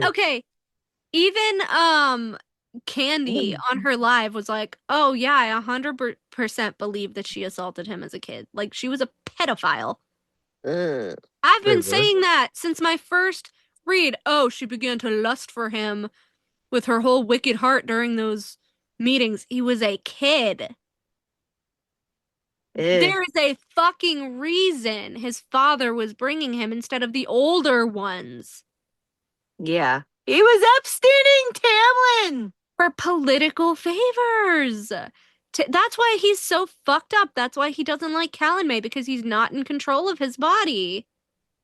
That's so depressing. That's why he hated Amarantha so much. That's why he was so terrified to go under the mountain. Like, that's why he rejected her. That's why he told her to go home, because he's like, I can't bring you into this. Like, this is bad. Like, I would rather put myself and relive my own trauma than to have you go through it because I love you that much. And that's what bothers me about Sarah. Is just the glaring double standard. Because, again, Tamlin would rather save her than himself. Reese would rather save himself than anyone. He put Farah in fatal danger just multiple times. Multiple times. Openly. Whereas Tamlin tried to save her. Like, I just... He also cares about Valeris. But as Sarah said, as long as Farah deems it okay, and she's good with it, it's the way that she needed. So she needed someone to push her into fatal danger instead of say, like, hey, maybe we should be safe. Don't understand that. Okay. So as long as Farah deems it okay, what? Then it's all fine. It's all justified. No, it's not. Because she was like, well, Reese reacted to his trauma in ways that, like, Farah needed. That's what she said. That's so weird. She's like, it's the difference of, like, how you like, display that is your not trauma. How that works. That is not how that works. She was trying to say, like, Reese is who Farah needed and Tamlin wasn't because of how they, like, reacted to her trauma. So him throwing her to monsters is like, okay, what? She needed both. She needed both of them. I just like. Plus, why did she have to choose? Why couldn't she just have both? I'm on a really I know weird Sarah anger doesn't want to today. upset the fandom mob, but it's like, can you please have some nuance with your own story and your own character? Like, Maybe some integrity. Maybe. oof, hot Okay. take. Hot take. It's a very hot take, It's and I'm very honestly blunt, just but like, it's honestly just like the story is great, the characters are great, the author is great, but put together, there's a huge disconnect between what she's saying and what she's writing. And that's what we don't understand. It's like, how do you not understand your own canon that's why I think it's an to a internal degree? thing. It's an internal thing. It could also be, you know, we have experiences that she doesn't have. She has experiences that we don't have. She's gone to other countries. I have not been outside the continental US. She's had one partner. I've had multiple and made several not so great decisions. Maybe And that's why I'm so like completely logical about everything. Because it's like, maybe. because I've like never been in any of these situations. So I can step away emotionally and just think of, okay, what are the repercussions of this? What does this entail for the characters? What does this entail for the author? And where is the disconnect? Yeah, Because that's like possible. I've never had a partner. I've never had anyone abuse me. I've never had like, okay, I didn't have a dad growing up until I was 9. My mom did get married when I was 9. He legally adopted me, but they were fairly good parents. They were good parents, as in they were not abusive. Whatever. Yeah. Me and my mom are very push and pull. We are very opposites. So I will very much kind of connect to Nesta in that way, where like my mom Mhm. wanted things and I didn't want things, and it was my way or the highway, kind of like that. But generally, they were good parents. Um, I've always kind of had a choice in my life, but I was also very, very sheltered and very, very coddled as Mm. the first granddaughter, daughter, niece. Like I was the first of You were this the Nesta. generation. I was the baby that everybody coddled. So Mm. like I've never been on a train by myself. I've never been on a plane by myself. Like I'm very sheltered. So I haven't had a lot of these like awful situations that everybody has had. So to me, looking at all of this stuff, I can only look at it from an outside logical view. So I get being inside of it and experiencing it, you will have a different opinion and a A different point different of perspective. perspective of it. But logically, to me, I can't see, for example, Feyre just brushing off everything Reese did to her. Like I don't see how she can be okay with that as a character, as a person, and I don't see how Sarah could ignore that as a person. And I don't see how Sarah can equate all of the awful shit to Tamlin and It none of doesn't the even add awful up. shit and none of the awful shit to Reese, but then she wrote the majority of the awful shit to come from Reese and not Tamlin, and then her fans are completely mind fucked in the same way. Whereas Mm-hmm. Tamlin's the awful one and Reese is a hero, but if you break them down into an actual list, guess Well, who not just would be longer? Not not just Tamlin. that, not just that, but the ones like we since this interview, Mm. we have met some Faye Sanders who are actually really, very supportive, very nice. And, they also are like, hey, there's some hypocrisy. Or, they'll be like, I feel really bad That's for what the it Tamlin is. girls. Hypocrisy. Not Yes. ignorance, hypocrisy. That's the word I was That's the word you were grabbing for. Yeah. Yeah. Yeah, it's the hypocrisy. And there are there are Rhysand lovers who, even in our crowd, there's some folks who like Rhysand. And Yeah. okay, I like him as a villain. I like him as a this is the thing. He's so villain coded. I just feel like she could have been the most genius author of our time if she had actually demodied people through the fourth fucking wall and had Rhys be the big bad. I mean, look, if people want him to be their personal shadow daddy, okay. Look, we don't kink shame here. Okay, I have a thing for Lex Luthor. Someone in the He's a group big has a thing bad. for the Darkling because he was a good fucking villain. Liv likes Enar. Okay, Rhys has so much as a Rhys hater. I only hate Rhys because she tried to force him into the hero box when he is not built or written to be a hero. No. Rhys would be one of my favorite characters if he was actually written the way that if he was actually portrayed the way that he was written, which is as a major villain. Yes.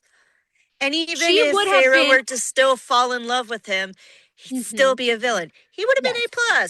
She would have been an absolute mastermind to have completely manufactured the fandom to think like the majority of the fandom, and then to come back and say Rhys was in Feyre's mind, Rhys was in this person's mind, Rhys was actually controlling Hybern and Amarantha, He was the puppet master. Rhys was Maeve, the puppet master. And I pointed out today, Rhys, and Maeve. Maeve was not outed as a Valg queen with Daemati powers until Tog 7. Book 7. And guess what? Book 7 of ACOTAR is the biggest. She could still pull this off. If she snowed everybody in this interview, this is what I'm personally hoping for. My hope is a little bit shredded. But listen, the way that she kept saying like a million times, I would the way still that feel so betrayed. the cadence of her voice was higher than her normal. The amount of times she said like was higher than her normal when she was kind of skirting around stuff or when she was kind of lying. Antoinette and Candy were like, she was outright lying. Like she was outright being a liar. Like they clocked that shit. Wait, when? During the whole when she kept saying like. Yeah, but when? Which parts? I hopped on the live like right when they were saying it. I think it was when she was talking about Rhys and Tamlin.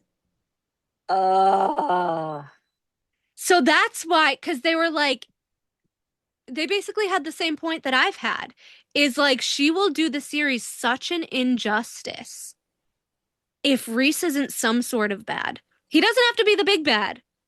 But if he isn't some sort of bad, they pointed out like even if he was like Dorian and he was possessed, they would have empathy for him.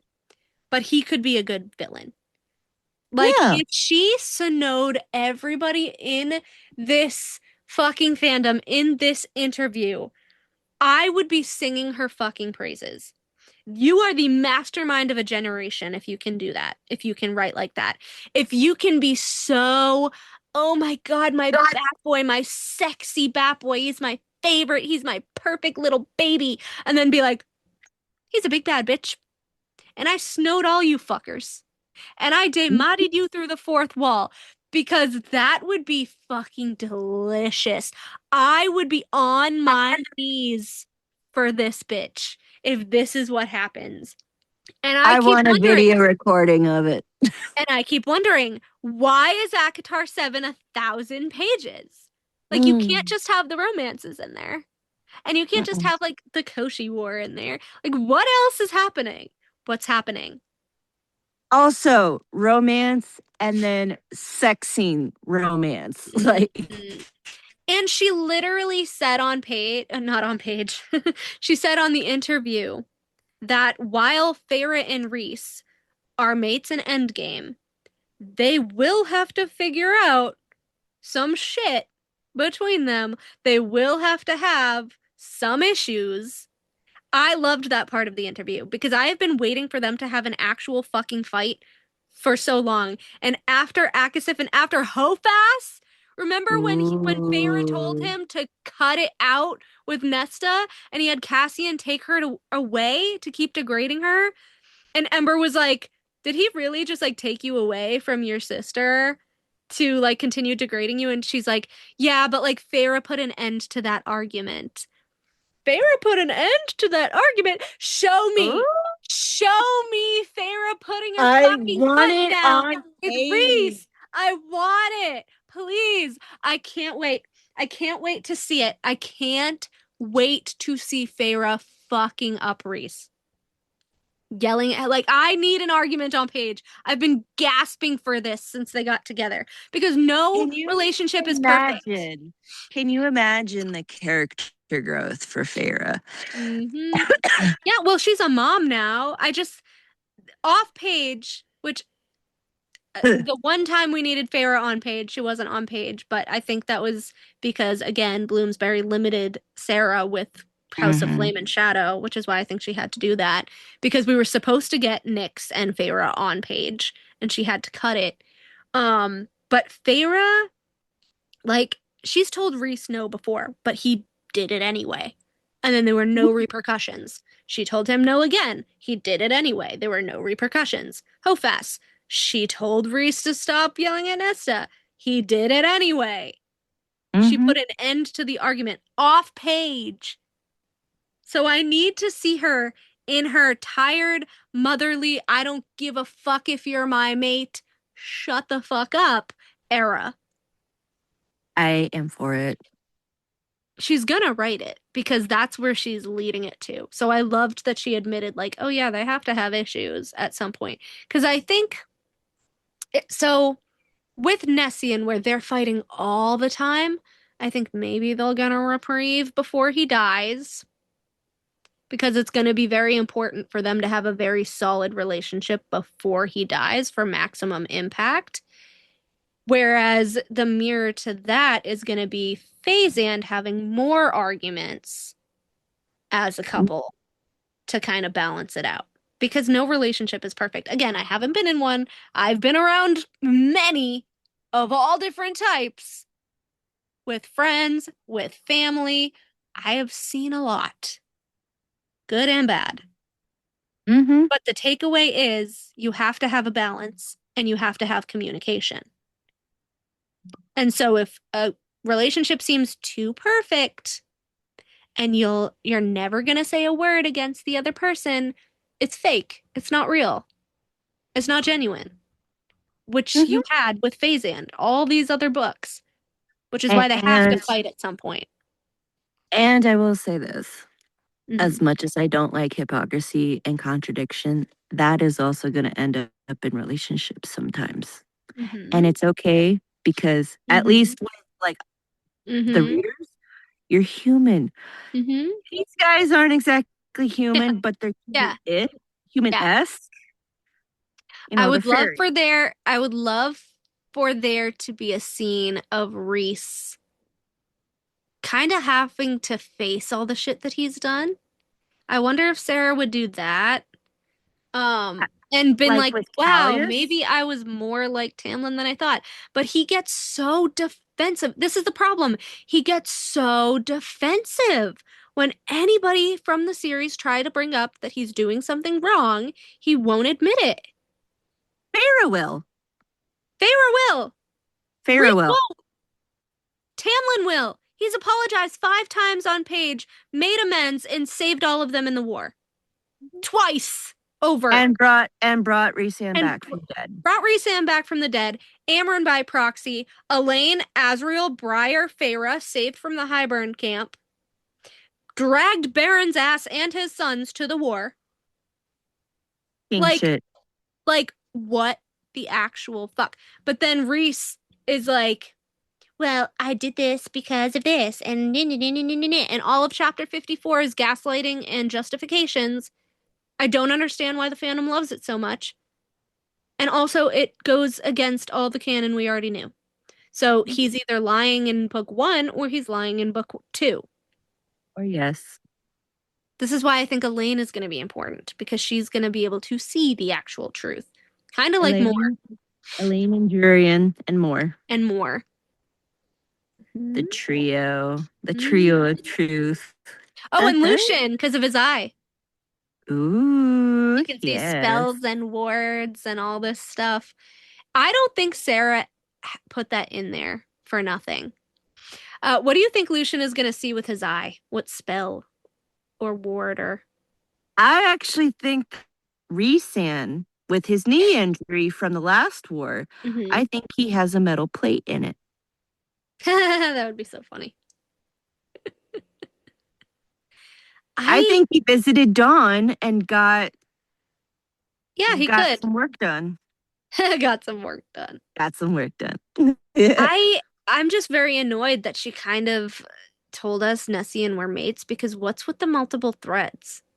And what's with them not feeling each other? And what's with them like just being fucking weird? And what's with Rhys saying, oh, there's threads to be woven here? And what's with Amren saying, be careful when you fuck her? Like, what was all of it for then?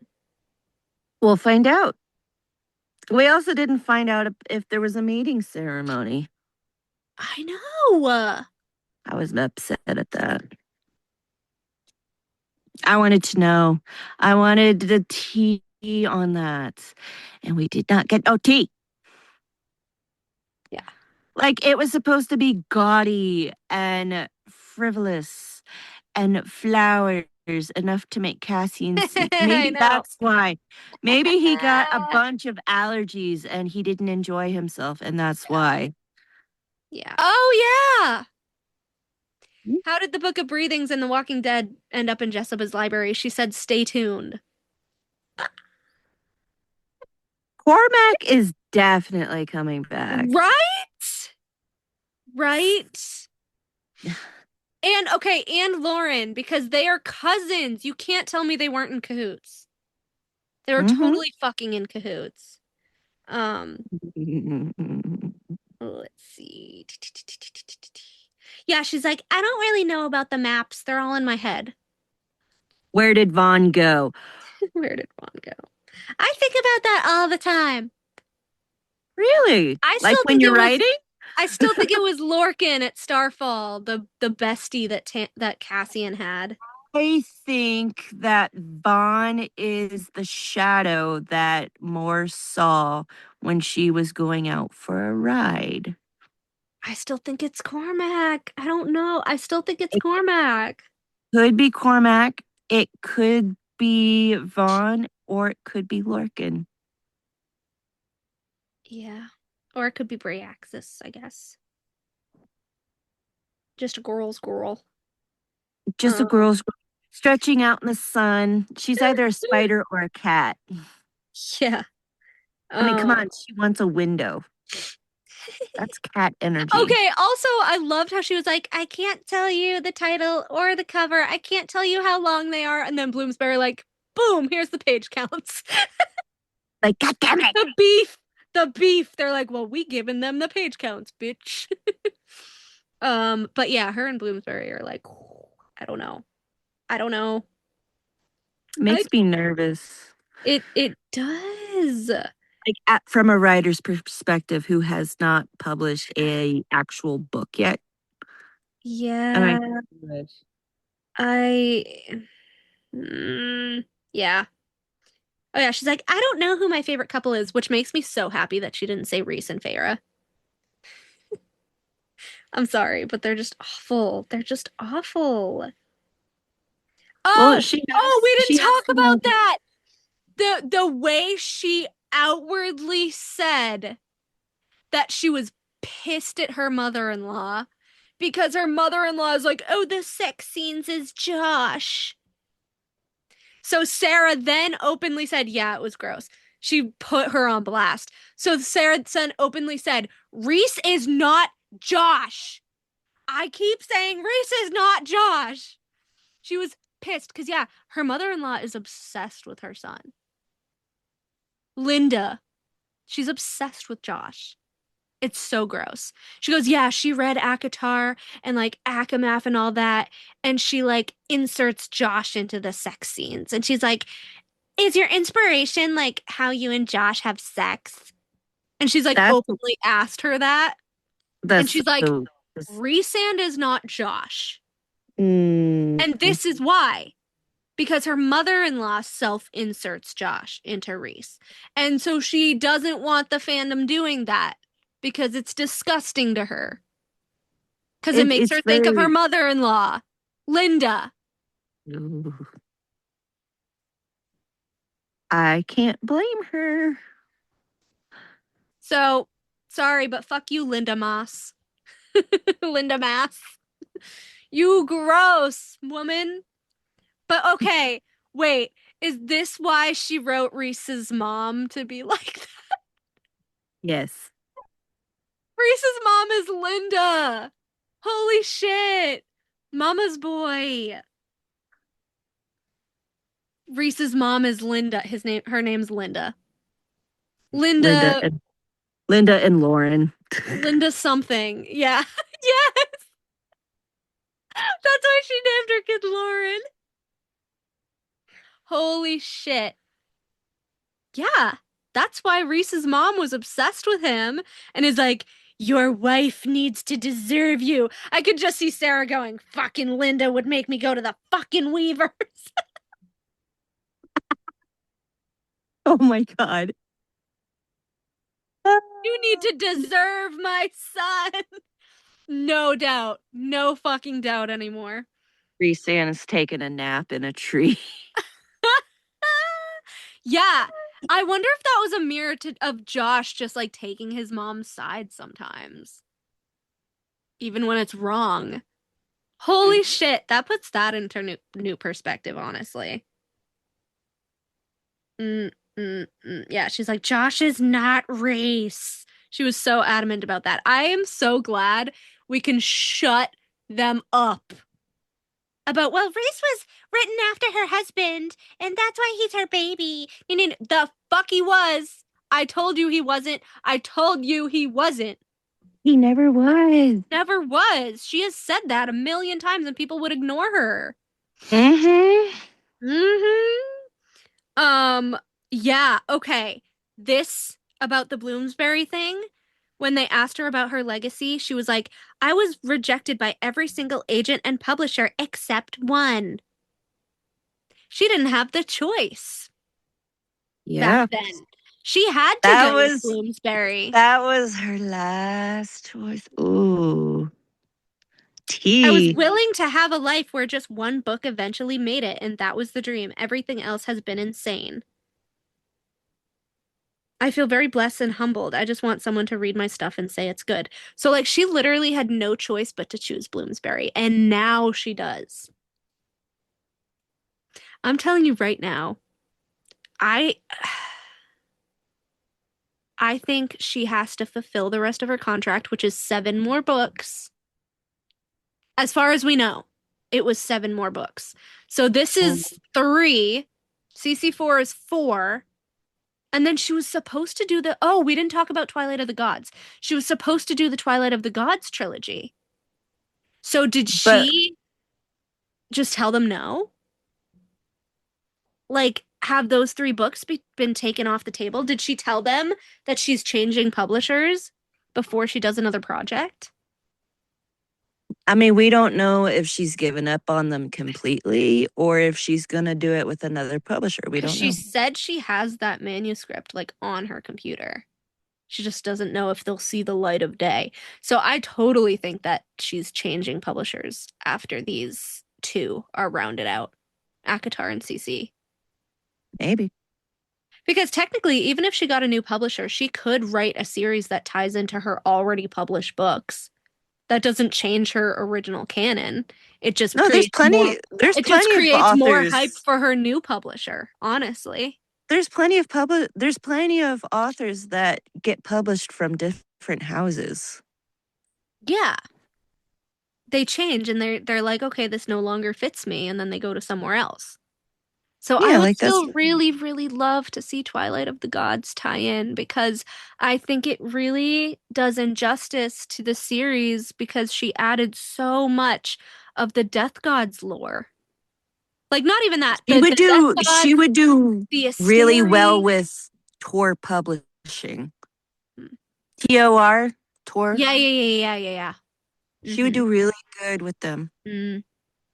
Yeah, it's like the Asteri, the Tog gods, the Valg, the Death gods from Prithian, like the Bone Carver and I Rigelus miss said him. so much shit about the Gods Planet. Maeve even said so much shit about the Gods Planet where they all came from. Like, I Mm-hmm. would love to see it. I want to see the crossings in detail. I want to see what their planet was like. I want to see how they are related to one another. I want to know the hierarchy. Like I need to know because she put all of this as threads. And then yeah, I'm thinking that she got angry with Bloomsbury, canceled that trilogy, and is like, I'm finding another publisher after I'm done with Crescent City and Akatar. Because it was supposed to be in 2024, remember? They said her recent contract that she renegotiated was 7 more books. And that included these 3 Akatar and the next Crescent City, which was another trilogy was left, which was Twilight of the Gods. Well, not just Trilogy of the Gods. There's the other secret one. I think that was just Twilight of the Gods 1, because she said after this Akatar, because remember, her in 2024, she said it was going to be Akatar 6, and then the secret book, and then Akatar 7, and then Crescent City 4.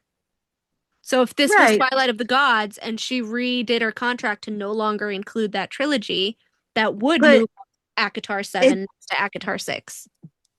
I don't know. I'm still unsure. I'm still up in the air about it because it's like it's already on the way. And she made But like it if seem 6 like, and 7 are now being published back to back, then that was taken off the roster because it was supposed to be between them. right, but she made it seem like she's like it's Twilight of the Gods is still a manuscript. It's not going anywhere. Yeah, it's in her computer. Yeah. She said she has like 3 or 4 different books or But manuscripts. and she made it seem like the mystery book, like she's not going to say what world it's from, which That's to me, why I'm saying it was like to the me God's is planet. like, to me it's like, oh, this is a Tog. This is potentially a Tog book. No, I really don't think she would have, because she had already said like, oh, I don't know, maybe Tog in the future, whatever. And that was pretty much the year before that. So I don't think she then would have come back and been like, the world it's in and mean Tog. I honestly think she meant the God's planet. Because she was never, because she had made it clear that like the Tog stuff was not really gonna come back into play other than Easter eggs, and that if she did, it would be way, way, way down the line. That's true. And because now that Crescent City, now that Akatar 6 and 7 are together, that eliminates that secret book, which if you eliminated the trilogy, that makes sense. That if that was the first book of that trilogy, it's gone now. And that's why they're being published back to back, 6 and 7. But that also means, are we going to get, because it's to be determined, part 4, do you think we're going to get all of Akatar rounded out and then CC4? Or do you think we're going to get 7 and then CC4 and then 8?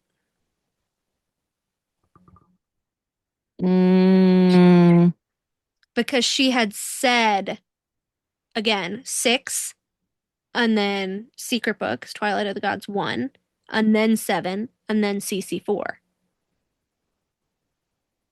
So do you think everything moved up and it's just all of ACOTAR and then CC4, or? I think we're going to get a bridge book.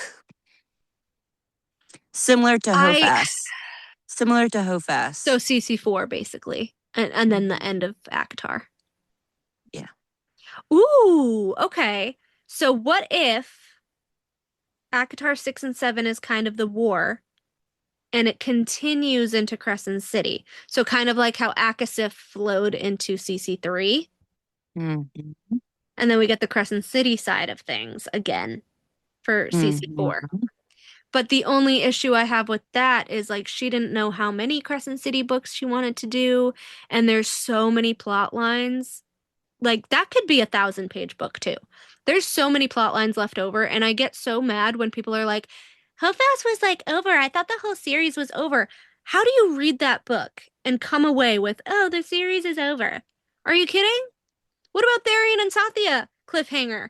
Ariadne, cliffhanger. Fury, cliffhanger. Viper Queen, cliffhanger. Perry, cliffhanger. Flynn, Cormac. Cormac. Like all of the characters except literally Bryson Hunt and Rune and Lydia had cliffhangers. What do you mean you thought it was the end?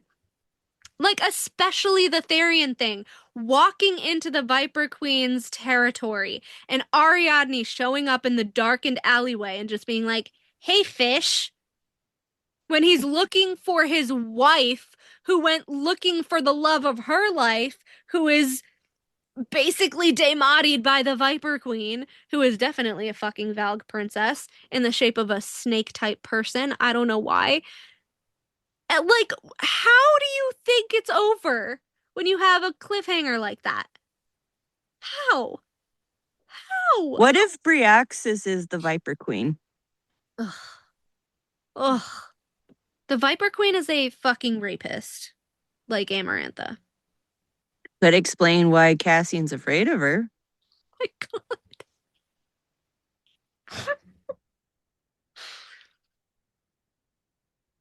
I I don't know what the Viper Queen is, but she's definitely, to me, she's the Amarantha of Crescent City. Mhm. Because, all right, she worked with Bryce to save Emil, right? She worked with Reese and let him keep some powers. And, like, Amarantha cared about her sister. Like, she had a goal. She cared about something. We don't ultimately know what the Viper Queen's goal is, other than, like, money and fame, I guess. Mm. But the way that she's, like, has all these people that work for her, and she's setting up like bloody fights to the death, and like it's just She still weird. has a lot of, like, we don't know her motivations. And the thing Yeah. is, if you're gonna write about characters, you have Mm, to know their yeah. motivations and the lies they tell themselves. Yeah. And like And we know neither. the thing with Colin and like the other guards, like it was like they were under the thrall of the crown, like the Autumn Court soldiers. That was the mirror to Mm. me. I'm like, they're like under the thrall of fucking something. Because remember, he was Yes. looking at Sathya, and it was like, oh, there was like a flicker of recognition, but he totally did nothing when, like, Sounds like Dorian. yeah, like possessed, like Valg possessed. Yeah. It would be really interesting to see if, like, her guards were wearing Valg rings. Sathya went to save him. I'm telling you, he's gonna be killed in front of her. It's gonna be a Dorian, Sorsha, Lucian, Jasminda situation again. But anyway, to close out, we had mostly positives about the interview. We are very excited about the books. And yeah, we basically just didn't like the hypocrisy between Reese and Tamlin and their actions. And we don't condone medical abuse of any kind unless you have prior permission Mhm. and communication. And in which case that would not be abuse Yeah. because Yeah. Yeah. But yeah, that was basically our takeaways and our hot takes from the interview. Anyways, hope you guys enjoyed our official, unofficial season 4.5 episode. And this Sunday, March 22nd, will be our Autumn King Rob Morera interview up for streaming. So don't miss that. It's very fun. And we will see you in April for season 4, the official start of season 4. Bye.